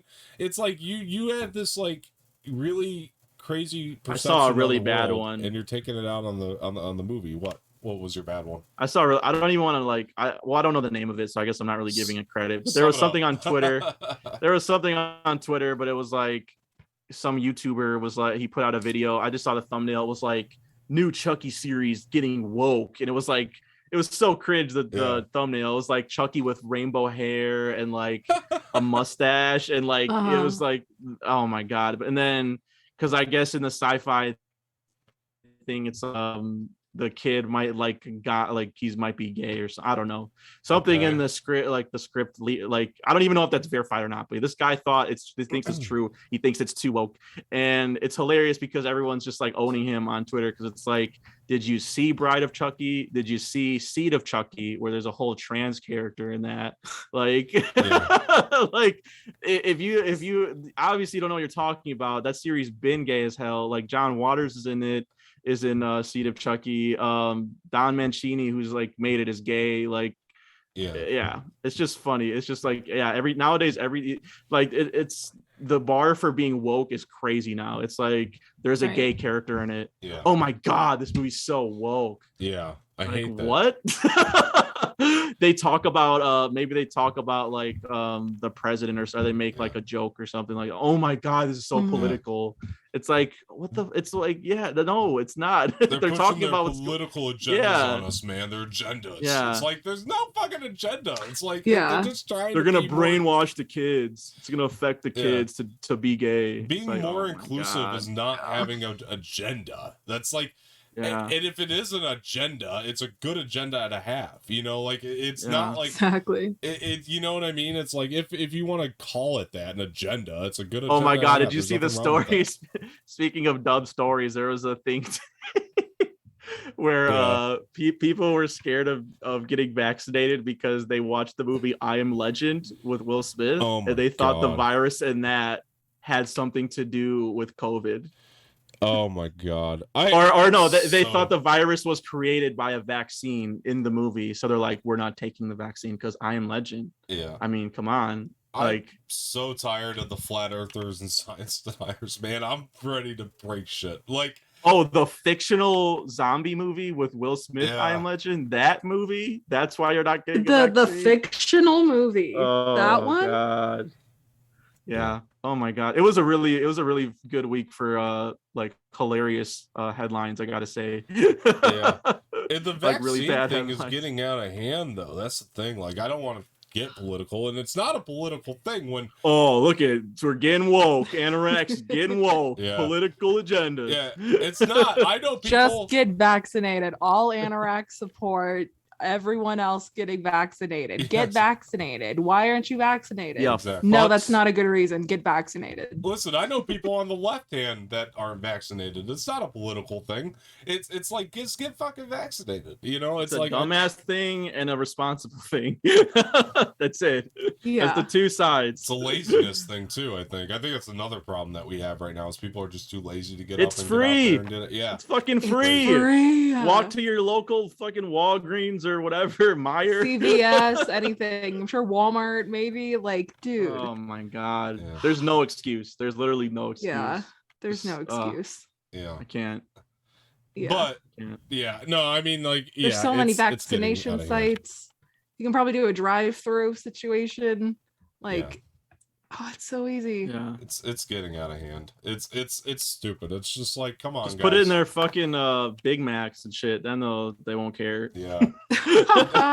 Yeah. I don't know what's going in my body. I don't know what's in those. Like, bro, you know how much shit the average American puts in their fucking body? Yeah. They don't know what it is. Like, get out of here, dude. Yeah. Like eating a Big Mac alone. I'm like, do you know where all these ingredients came from? Exactly. Do you know how long they were refrigerated or frozen for? Yeah. Do you know how long they were cooked for? Do you know any of that? Do you know the person who made it washed their hands or not? You don't know shit. But you don't give a shit because you just want your burger because the world's all about you, I guess. Yeah.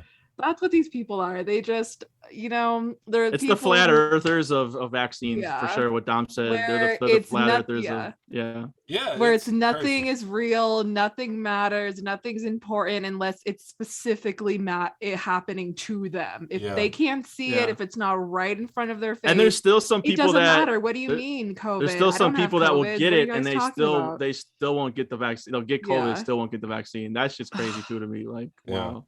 They're like, well, my antibodies are built up already. My immune system's already good. And I'm like, okay, cool. Then take the vaccine and make it even stronger. Right. Why are you resisting making your immune system that much stronger? Because they deny science. They don't listen to statistics. Yeah. It's all fake news. I do my own research. That's the best one. Yeah. I do my own research. I don't trust doctors that go to school for years. I trust my own research on the internet. I'm like, oh, okay. I'm like, did you, Karen? Did you? Because what was your sources? Was it Shannon on Facebook? She reposted it was something? Like a Facebook link. Really?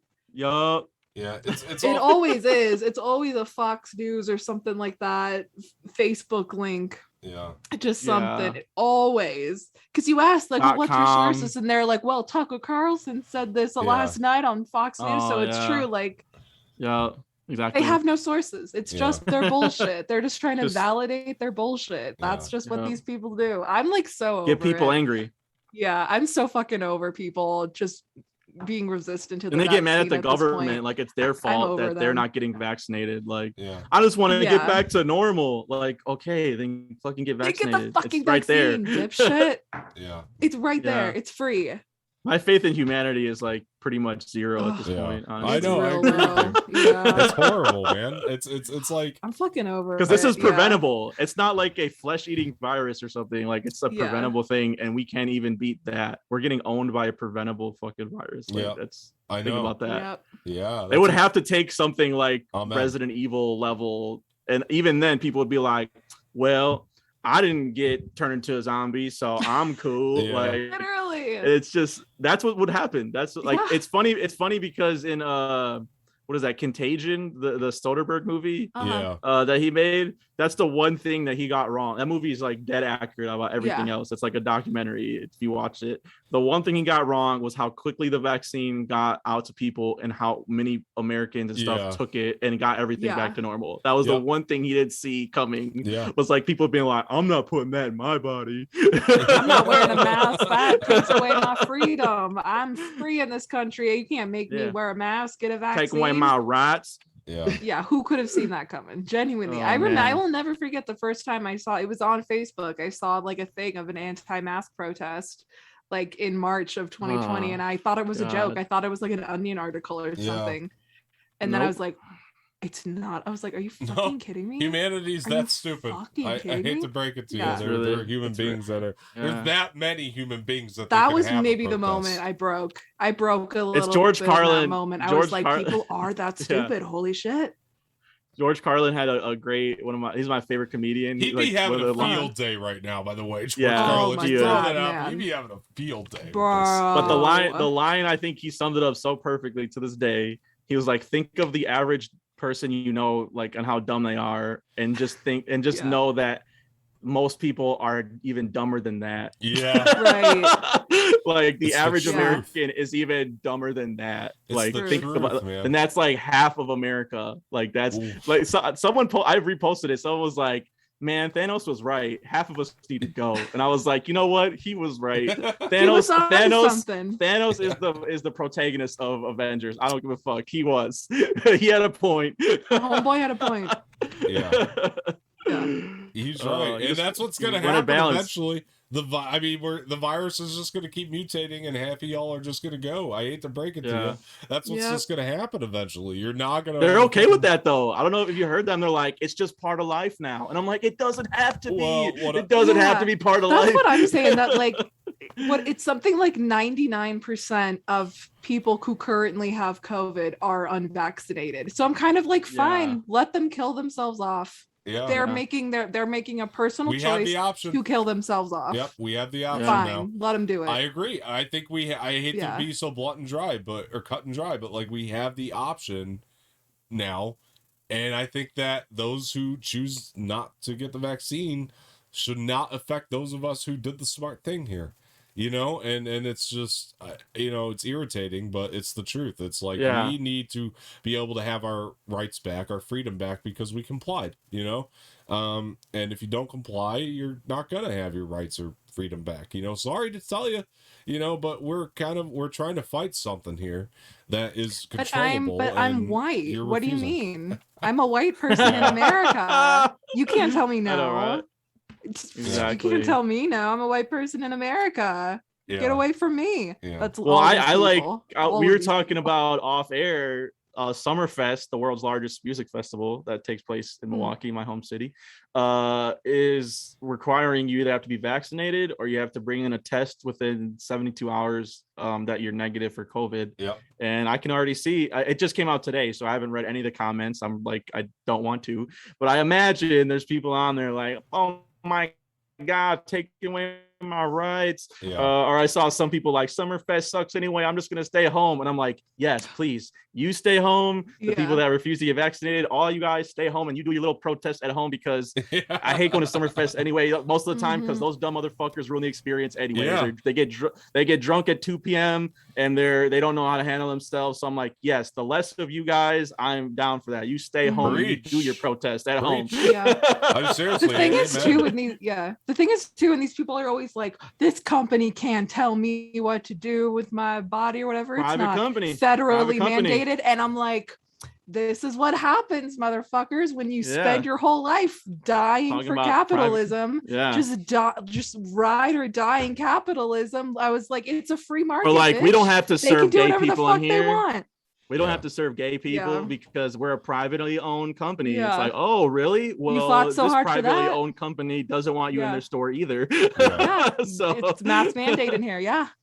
I was I get you, literally. Like, that's what I thought. I'm like, all these people, all these Republicans out here just worshiping like the free market and capitalism, and then being like, you are gonna make me wear a mask inside this Ross right now? How dare you? Like, get the fuck out of here, Karen. I don't have a medical degree, but there are a lot of people that do. Where are these? And they Where are these beer spots? And they say, there it is. The people who have the degrees tell us to get the vaccine. I think I'm gonna listen to them and get the fucking vaccine. It seems like a no-brainer, but the people with no brains are very loud. Seems like logic, Dom, but that's a no for me. I'm not gonna get that vaccine. It seems logical, but no. I saw a TikTok actually earlier today that had a really good metaphor for like people who are choosing not to get the vaccine. Yeah. That it's literally like there's a bridge over like a man-eating piranha like lake, and there's a bridge to go over it, and they tell you like, all right, there's a 99% chance that if you walk over the bridge, it will get you to the other side safely and you will not be attacked by the piranhas. And all of these anti-vaxxers are like, that's not 100%. I think I'll take more chances and I'll swim across. All right, I don't trust that bridge. I'll swim. And that's literally what's going on. Yeah, like, that's true. Someone put to that. I was gonna say someone said too. Another good like analogy is like condoms. They're not 100% effective. No. Do you use them? Do you still use them? Thank you. Yes. And then if you used it and like you got someone pregnant, you'd be like, oh, what the fuck? It's like, yeah, because you didn't do what you had to do not to make that happen. Exactly. Oh, I got COVID. Who would have thunk? Literally. Well, shit. Well, shit. Now I got a baby and COVID.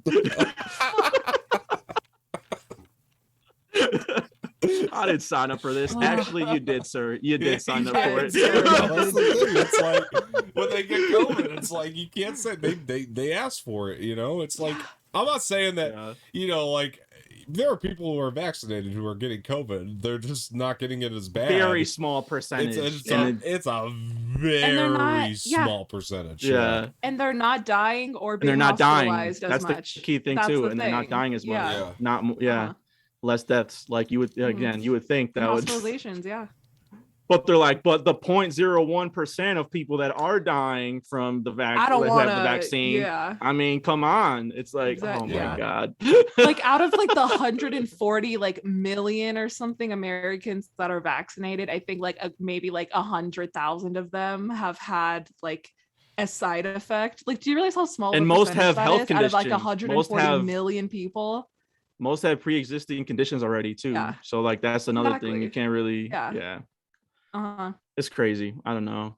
Like I said, I lost faith in humanity years ago. So this just confirmed that I'm right. It's a bummer for us, Cisco. I'll tell you, it's a bummer for us who hung on to just a little bit of hope for a long time. Little bit. And for me, like I'm here, like, oh my God. And this is do your bridge analogy, which is probably one of the best things I heard.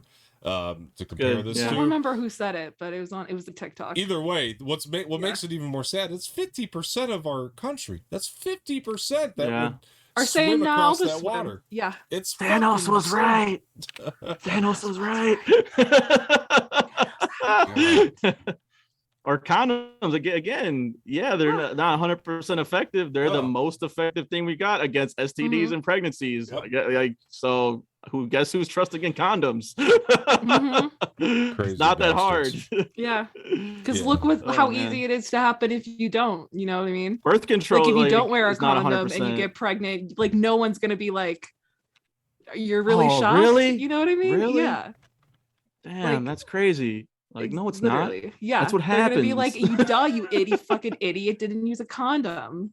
That was every single I already human's know. reaction. It's crazy because the rates in Milwaukee like went up, and I know for a fact because I don't know if you've seen the pictures of the Bucks game or whatever. I know for a fact a lot of people got it there that weren't vaccinated because you didn't have to show anything. You didn't have to wear a mask to be in that space, that outside space.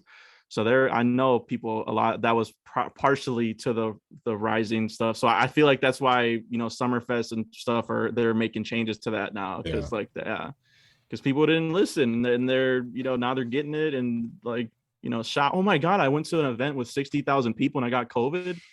Yeah. Yes, motherfucker. What did you think was gonna happen? Yeah, I guess that's what it comes down to. Bottom line, it's like if you don't get it, just expect to get sick. You know what I mean? I hate to break it to you, but expect to get sick. That's all. It's just this thing's gonna get worse. It's not going away. So if you're not going to get the vaccine, expect to get sick and expect for people to not let you into events and things like that. That's like it's all a part of this. They're doing everything they can short of actually forcing you to do it. And like it needs to happen because people need to wake the fuck up, and they should have woken up after this pandemic. I mean, numbers don't lie, people. I'm being serious. Numbers don't lie. They don't. I mean, this is a real ass virus that's heading for us. Unless you do your own research and you watch Fox News. Unless Tucker Carlson said, it's fucking screw you. I don't care about Tucker Carlson. If you're listening to Tucker Carlson right now, you're an idiot. I'm throwing it out there. Yeah. I mean, well, now a lot of those guys are trying to like take back their, anti-vaccination stuff. Like now that they're realized like that it's such a thing now, and it's like, no, fuck you. You told all these people all this misinformation and got them upset and like protesting and not getting the vax. Now you're responsible for all they got deaths. the vaccine. That's the thing. They did. Like, They admitted it. All of these TV guys. They all got the vaccine. There's no way they're working in a studio right now and not vaccinated. Yeah. And they're sitting here being like, the vaccine is so dangerous that you should not get it. Like, go fuck yourself. And by the way, all these real Republicans and real conservatives or whatever you want to call yourselves, which I think they've taken it into their own hands and made themselves a different party on their own. Donald Trump got the fucking vaccine. Trump got the vaccine. Where you've taken everything beyond Trump. You are in a party on your own right now. All you science deniers and flat earthers, you've joined a party of your own. Like, seriously.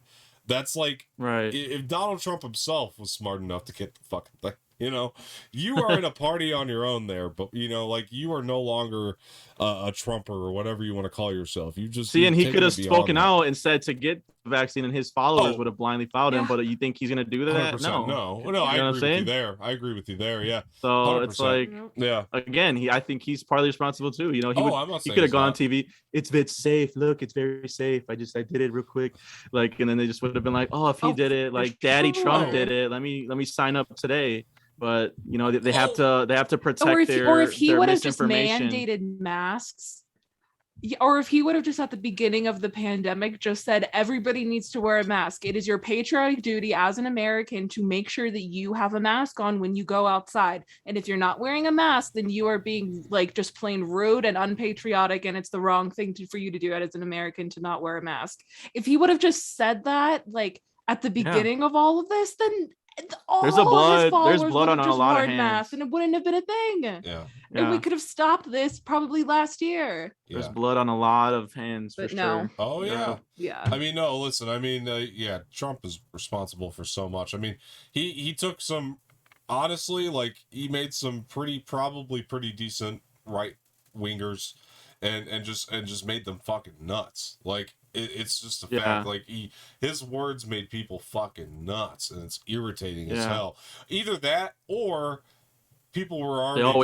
They always were that stupid, and he just brought that stupid out. It's like it's like it's so. Honestly, did you guys see that? To try to bring it to movies, I know we got a tangent here and stuff. No. Did you guys see the Woodstock '99 doc on HBO Max? I didn't watch it. I saw the advertisement. It's all right. It's pretty good, but like, just my point is when you watch that, because it's just like a bunch of like angry white bros, like just breaking shit and burning shit. And it's like, oh, these are the guys who are now out there protesting and storming the Capitol and not wearing masks and angry about nothing.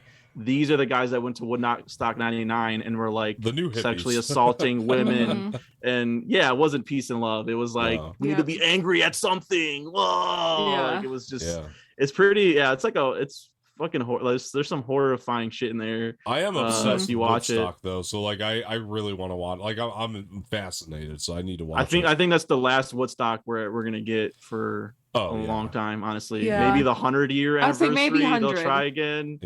But I mean, it was 99 was such a disaster. I mean, it kind of. I think it's because like Fire. I love the Fire Festival doc. I thought that that was a lightning in a bottle. Like I think that set the standard pretty high. Where I was like, this isn't as good as Fire Fest, but like it's still, you could see some like seeds of like, these are the guys that are protesting in the streets for fucking nothing. And like, you know what I mean? We should have seen this in 99, that this was going to happen eventually, that these guys were going to get a voice on social media and like be just loudly like, I don't want to wear a mask. Trump rallies are kind of like Woodstock though, right? Kind of, yeah. Yeah, like full of peace and love. Yeah. Well, he's the Woodstock 99 one. Yeah. Right. The Woodstock 99 was, if you watch, is very different tone, different acts. I mean, they had fucking Limp Bizkit and Korn. Oh, yeah. Were like the leading bands of 99. Sounds like a hell of a show, though. I mean, like, if I'm being real, like, that sounds like a really fun show. I mean, there was a bunch of acts where I was like, oh, shit. I was like, yeah, like fucking Red Hot Chili Peppers and a bunch of these bands where I was like, yeah, I still want to see a lot of these bands, but not there. Oh my god, the setting there was a fucking shit show. I need to watch this. You gotta watch as soon as possible. Yeah, it sounds amazing. Yeah. I'll watch it and maybe talk about it next week. It's like 90 minutes. It's not that bad. It's pretty quick. Yeah. I liked a lot of the documentary side of HBO Max has been pretty strong actually so far. Mm-hmm. They had they did that one the Trump insurrection they had, and then they had my favorite, which was like highly produced and really done well, was Class Action Park was amazing. If you that was great. I love that documentary. Incredible. You need to watch that if you haven't seen it. Cisco, you didn't see it? No. You ever heard of this? Do you know about Action Park? No. What is that? Ooh, dude, you gotta watch this documentary. Go ahead, tell me. I'm asking. Action Park. Go ahead, Sammy. So Action Park was this theme park / water park. Oh, is it that Johnny Knoxville thing? He made a movie based on it. Yeah. Did he? Okay. Yeah, the movie was kind of based around it. I remember the doc. Like, I remember the doc. Yeah. You guys might have told me about it when it came out, actually. Maybe. But it was it was in New Jersey, I want to say. So. But the movie was terrible. The Knoxville movie was terrible. Oh, I'm sure. I'm sure. Yeah. But just the big thing that they were famous for was like the owner was like, I want this to be a place like for teenagers by teenagers. So he literally hired like high school students and college students. I want to see this doc. And they ran the park. Fantastic. And it was doc. People talk about it like if you went to Action Park and you didn't get injured, it was like, did you go to Action Park? You know what I mean? Like if you didn't have your first beer while going down the water slide, like were you a teenager in the New York area? Like that's how people talk about it. Yeah. No, like the movie, the movie had that premise basically, but it was just terrible and like not funny because they tried to like bring the Jackass like real stunts of it into it. And I was like, are you trying to be a real movie? Are you trying to be like, it was a weird like combo thing. And then it's just, it was really bad. It was Action speaking Point of movies. He called it, so he didn't get sued. That's why they called it that. Really? Yeah. Okay. Action Point. But like, that was another movie where I was in the theater like mad at myself, like, fuck, this is just terrible. I wish they would make another Jackass. And like now they are. So I kind of got my wish, but dude. Yeah, Action Point. Johnny Knoxville's like side movie career has not been that great, honestly. Yeah. But between Dukes of Hazzard and watch the doc. Yeah. It was good. You watch that, I'll watch Woodstock 99 and I'll let you know what I thought. Because like honestly, because it's they're both worth your time. I mean, or I'm sure not both worth your time. I mean, I'm hoping that one's worth my time, and then the action I'll do it. Worth your time. Yeah, for sure. I remember you guys recommending it before, but I didn't know that was HBO though. Yeah, HBO Max is what has it. It was so fucking good, hilarious. I still gotta watch Alan v. Pharaoh. That was incredible. That was a lot. That was like, you gotta go in being HBO? like, all right, this is gonna be a lot. It is HBO, yeah. Is it? Okay, I'll check it out. See, that's why I waited. Some heavy shit, but it's oh necessary. My god! Oh, speaking of docs, I just had a good doc week too. Like now that we're on docs, I saw Roadrunner, the Anthony Bourdain one. Okay. In a theater. I think that's the only place you can see it right now. But like when that comes out, that's really good. Okay, you guys should see that. I'll check it out. Because we didn't really watch his shit before the movie, but like I feel like I know him now. The movie does a really good job of telling you about him. And then the Val Kilmer documentary that's on Amazon Prime. I hear it's good. Yeah, that one's pretty good. That one's pretty good too. So and that I mean, but both of those, the 1-2 punch of both of those movies, like I went through the Bourdain one and I tried to watch the Val when I got home, and I was like, I'm gonna like fucking cry in my sleep. I'm not doing this. I turned off the Val one and like watched it the next day. There are two like sad stories. Like so you gotta be don't binge those. Like that would be my advice. Like definitely watch like one on a day. Right. Because that's the thing about docs is they're really good, but like sometimes it's just like there's a lot. There's a lot emotionally Can to ruin fucking your day. take it. Yeah. So those are two like really strong, kind of sad experiences, but they're good. They're good. I do recommend them. I'll check them out for sure. Yeah. I mean, we are out of time though, folks. So want to thank everybody for joining. This has been a lot of fun. Please like this video, subscribe to the channel, leave feedback in the comment section, share this with your friends, hit that bell for notifications. Cisco, thanks for joining. Where can people find you? You can find me at misfit_minded on Facebook, Instagram, Twitter, and Stereo. I had already said it before in the show, but I'll just say it again. On Movie Buffs on Friday, 6 p.m. Central, we are doing Smoking Aces, the Ryan Reynolds film, and a lot of good people in that movie. And then on Saturday, for Saturday matinee, we're having a Ryan Reynolds double feature of Deadpool and then his new one, Free Guy. And then we ended our De Palma series now, and we're doing What If, because What If starts tomorrow. So we're gonna start covering What If every week now. So we'll do episode 1 of What If, and you can catch that show on Sat Matinee Pod on Facebook, Instagram, Twitter, and we're on Spotify now. Both of those shows, you can get those on Spotify as well. So if you guys have Spotify, Too good for Bad Batch, but we'll do What If. Okay. We did Bad Batch for like 6 weeks, dude. Come on. Are you caught up yet? We tried. No, I can't. We were going to today. Last episode was so good. Oh my god. Is it over now? I kind of was There's waiting one until more. it ended. I'm No, gonna wait till it's over and then I'll binge it all the way. The last one was the title of it was Finale Part 1, so we're really getting into the shit. And it was fucking amazing. It was like really crazy good. I was surprised. But anyway, go ahead. Yeah, I got too far behind. So like when that happens, I'm like, I'm just gonna wait till I have a chunk of time and I'll just fucking binge it. Got it. Samee, where can people find you before we go? Yeah. I am on Twitter at Samee Ramirez. I am on Instagram at Samee Ramirez 14. Also on Stereo at Samee Ramirez. And then I host movie night every Monday night right here in the Anorak Entertainment Podcast. The last one we just did was on the Suicide Squad. So we got a full spoiler review of that already up. So you can go check that out. All right. And thanks for joining, of course, and to both of you. And I appreciate your time. Make sure you check out everything that they're doing, guys. They're doing some really great stuff. Oh, Samee, do you want to tell people what we're doing on movie night over the next 3 weeks here? Yes. Before we go to so we have a 3-week gap before our next big blockbuster planned on movie night.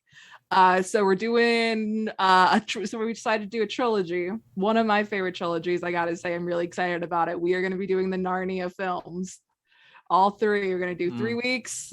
One per week, starting with. I know you had such a No, I was like, oh, okay. I wasn't expecting that. I don't know what I was expecting, but I wasn't expecting Narnia. I was so bummed. I'm sorry. I know. Yeah, you were like, oh. It was an enthusiastic, not trying to cut off Samee. Okay, I was being respectful. Fair enough. It was funny. It was really funny though. It was great. Anyway, Lion, the Witch, and the Wardrobe will be next Monday. Oh no! I was thinking too. I haven't seen the sequels. That's what I was trying to. I was like, have I seen those? And I was like, at the very I've only seen the. I've only seen the. Prince Caspian's my favorite. I like the whole trilogy, but Prince Caspian's my favorite too. I would agree with Prince that. Caspian's on like a different level. The second one. Yeah, that's my favorite. I genuinely think we'll talk about it in 2 weeks, but I genuinely think like Prince Caspian. So that might have been that sound too of like, have I seen those? That was incredible. I've seen one. But watch them. They're on Disney Plus. They're great. Then watch our reviews. Yeah, I'll check them out. All right, guys. Thank you so much for joining. You can find me on Twitter at Dom_Martino_ and on Instagram Dom_Martino_ official. We don't talk about this much, guys, but we should start to push it. It's on the screen up above us. You can see that we are now on Spotify. Make sure you go over there and follow us. Over here we do have merch, merch.streamelements.com/Anorex. Also, we have a tip link, guys. It's completely optional. It's just if you want your messages read out on video form. we will do that for you. We'll be accommodating enough if you want to send a tip in at streamelements.com/anorak/tip. So definitely do that if you want the messages read out on video form, but we are all on stereo if you just want to message us there and talk to us there. It's free. But yeah, guys, thank you so much for joining. It's been a lot of fun. Make sure you follow the Twitter and Instagram pages at Anorak's Official across both platforms. And we'll see you guys later. Good night. Get vaxxed, motherfuckers!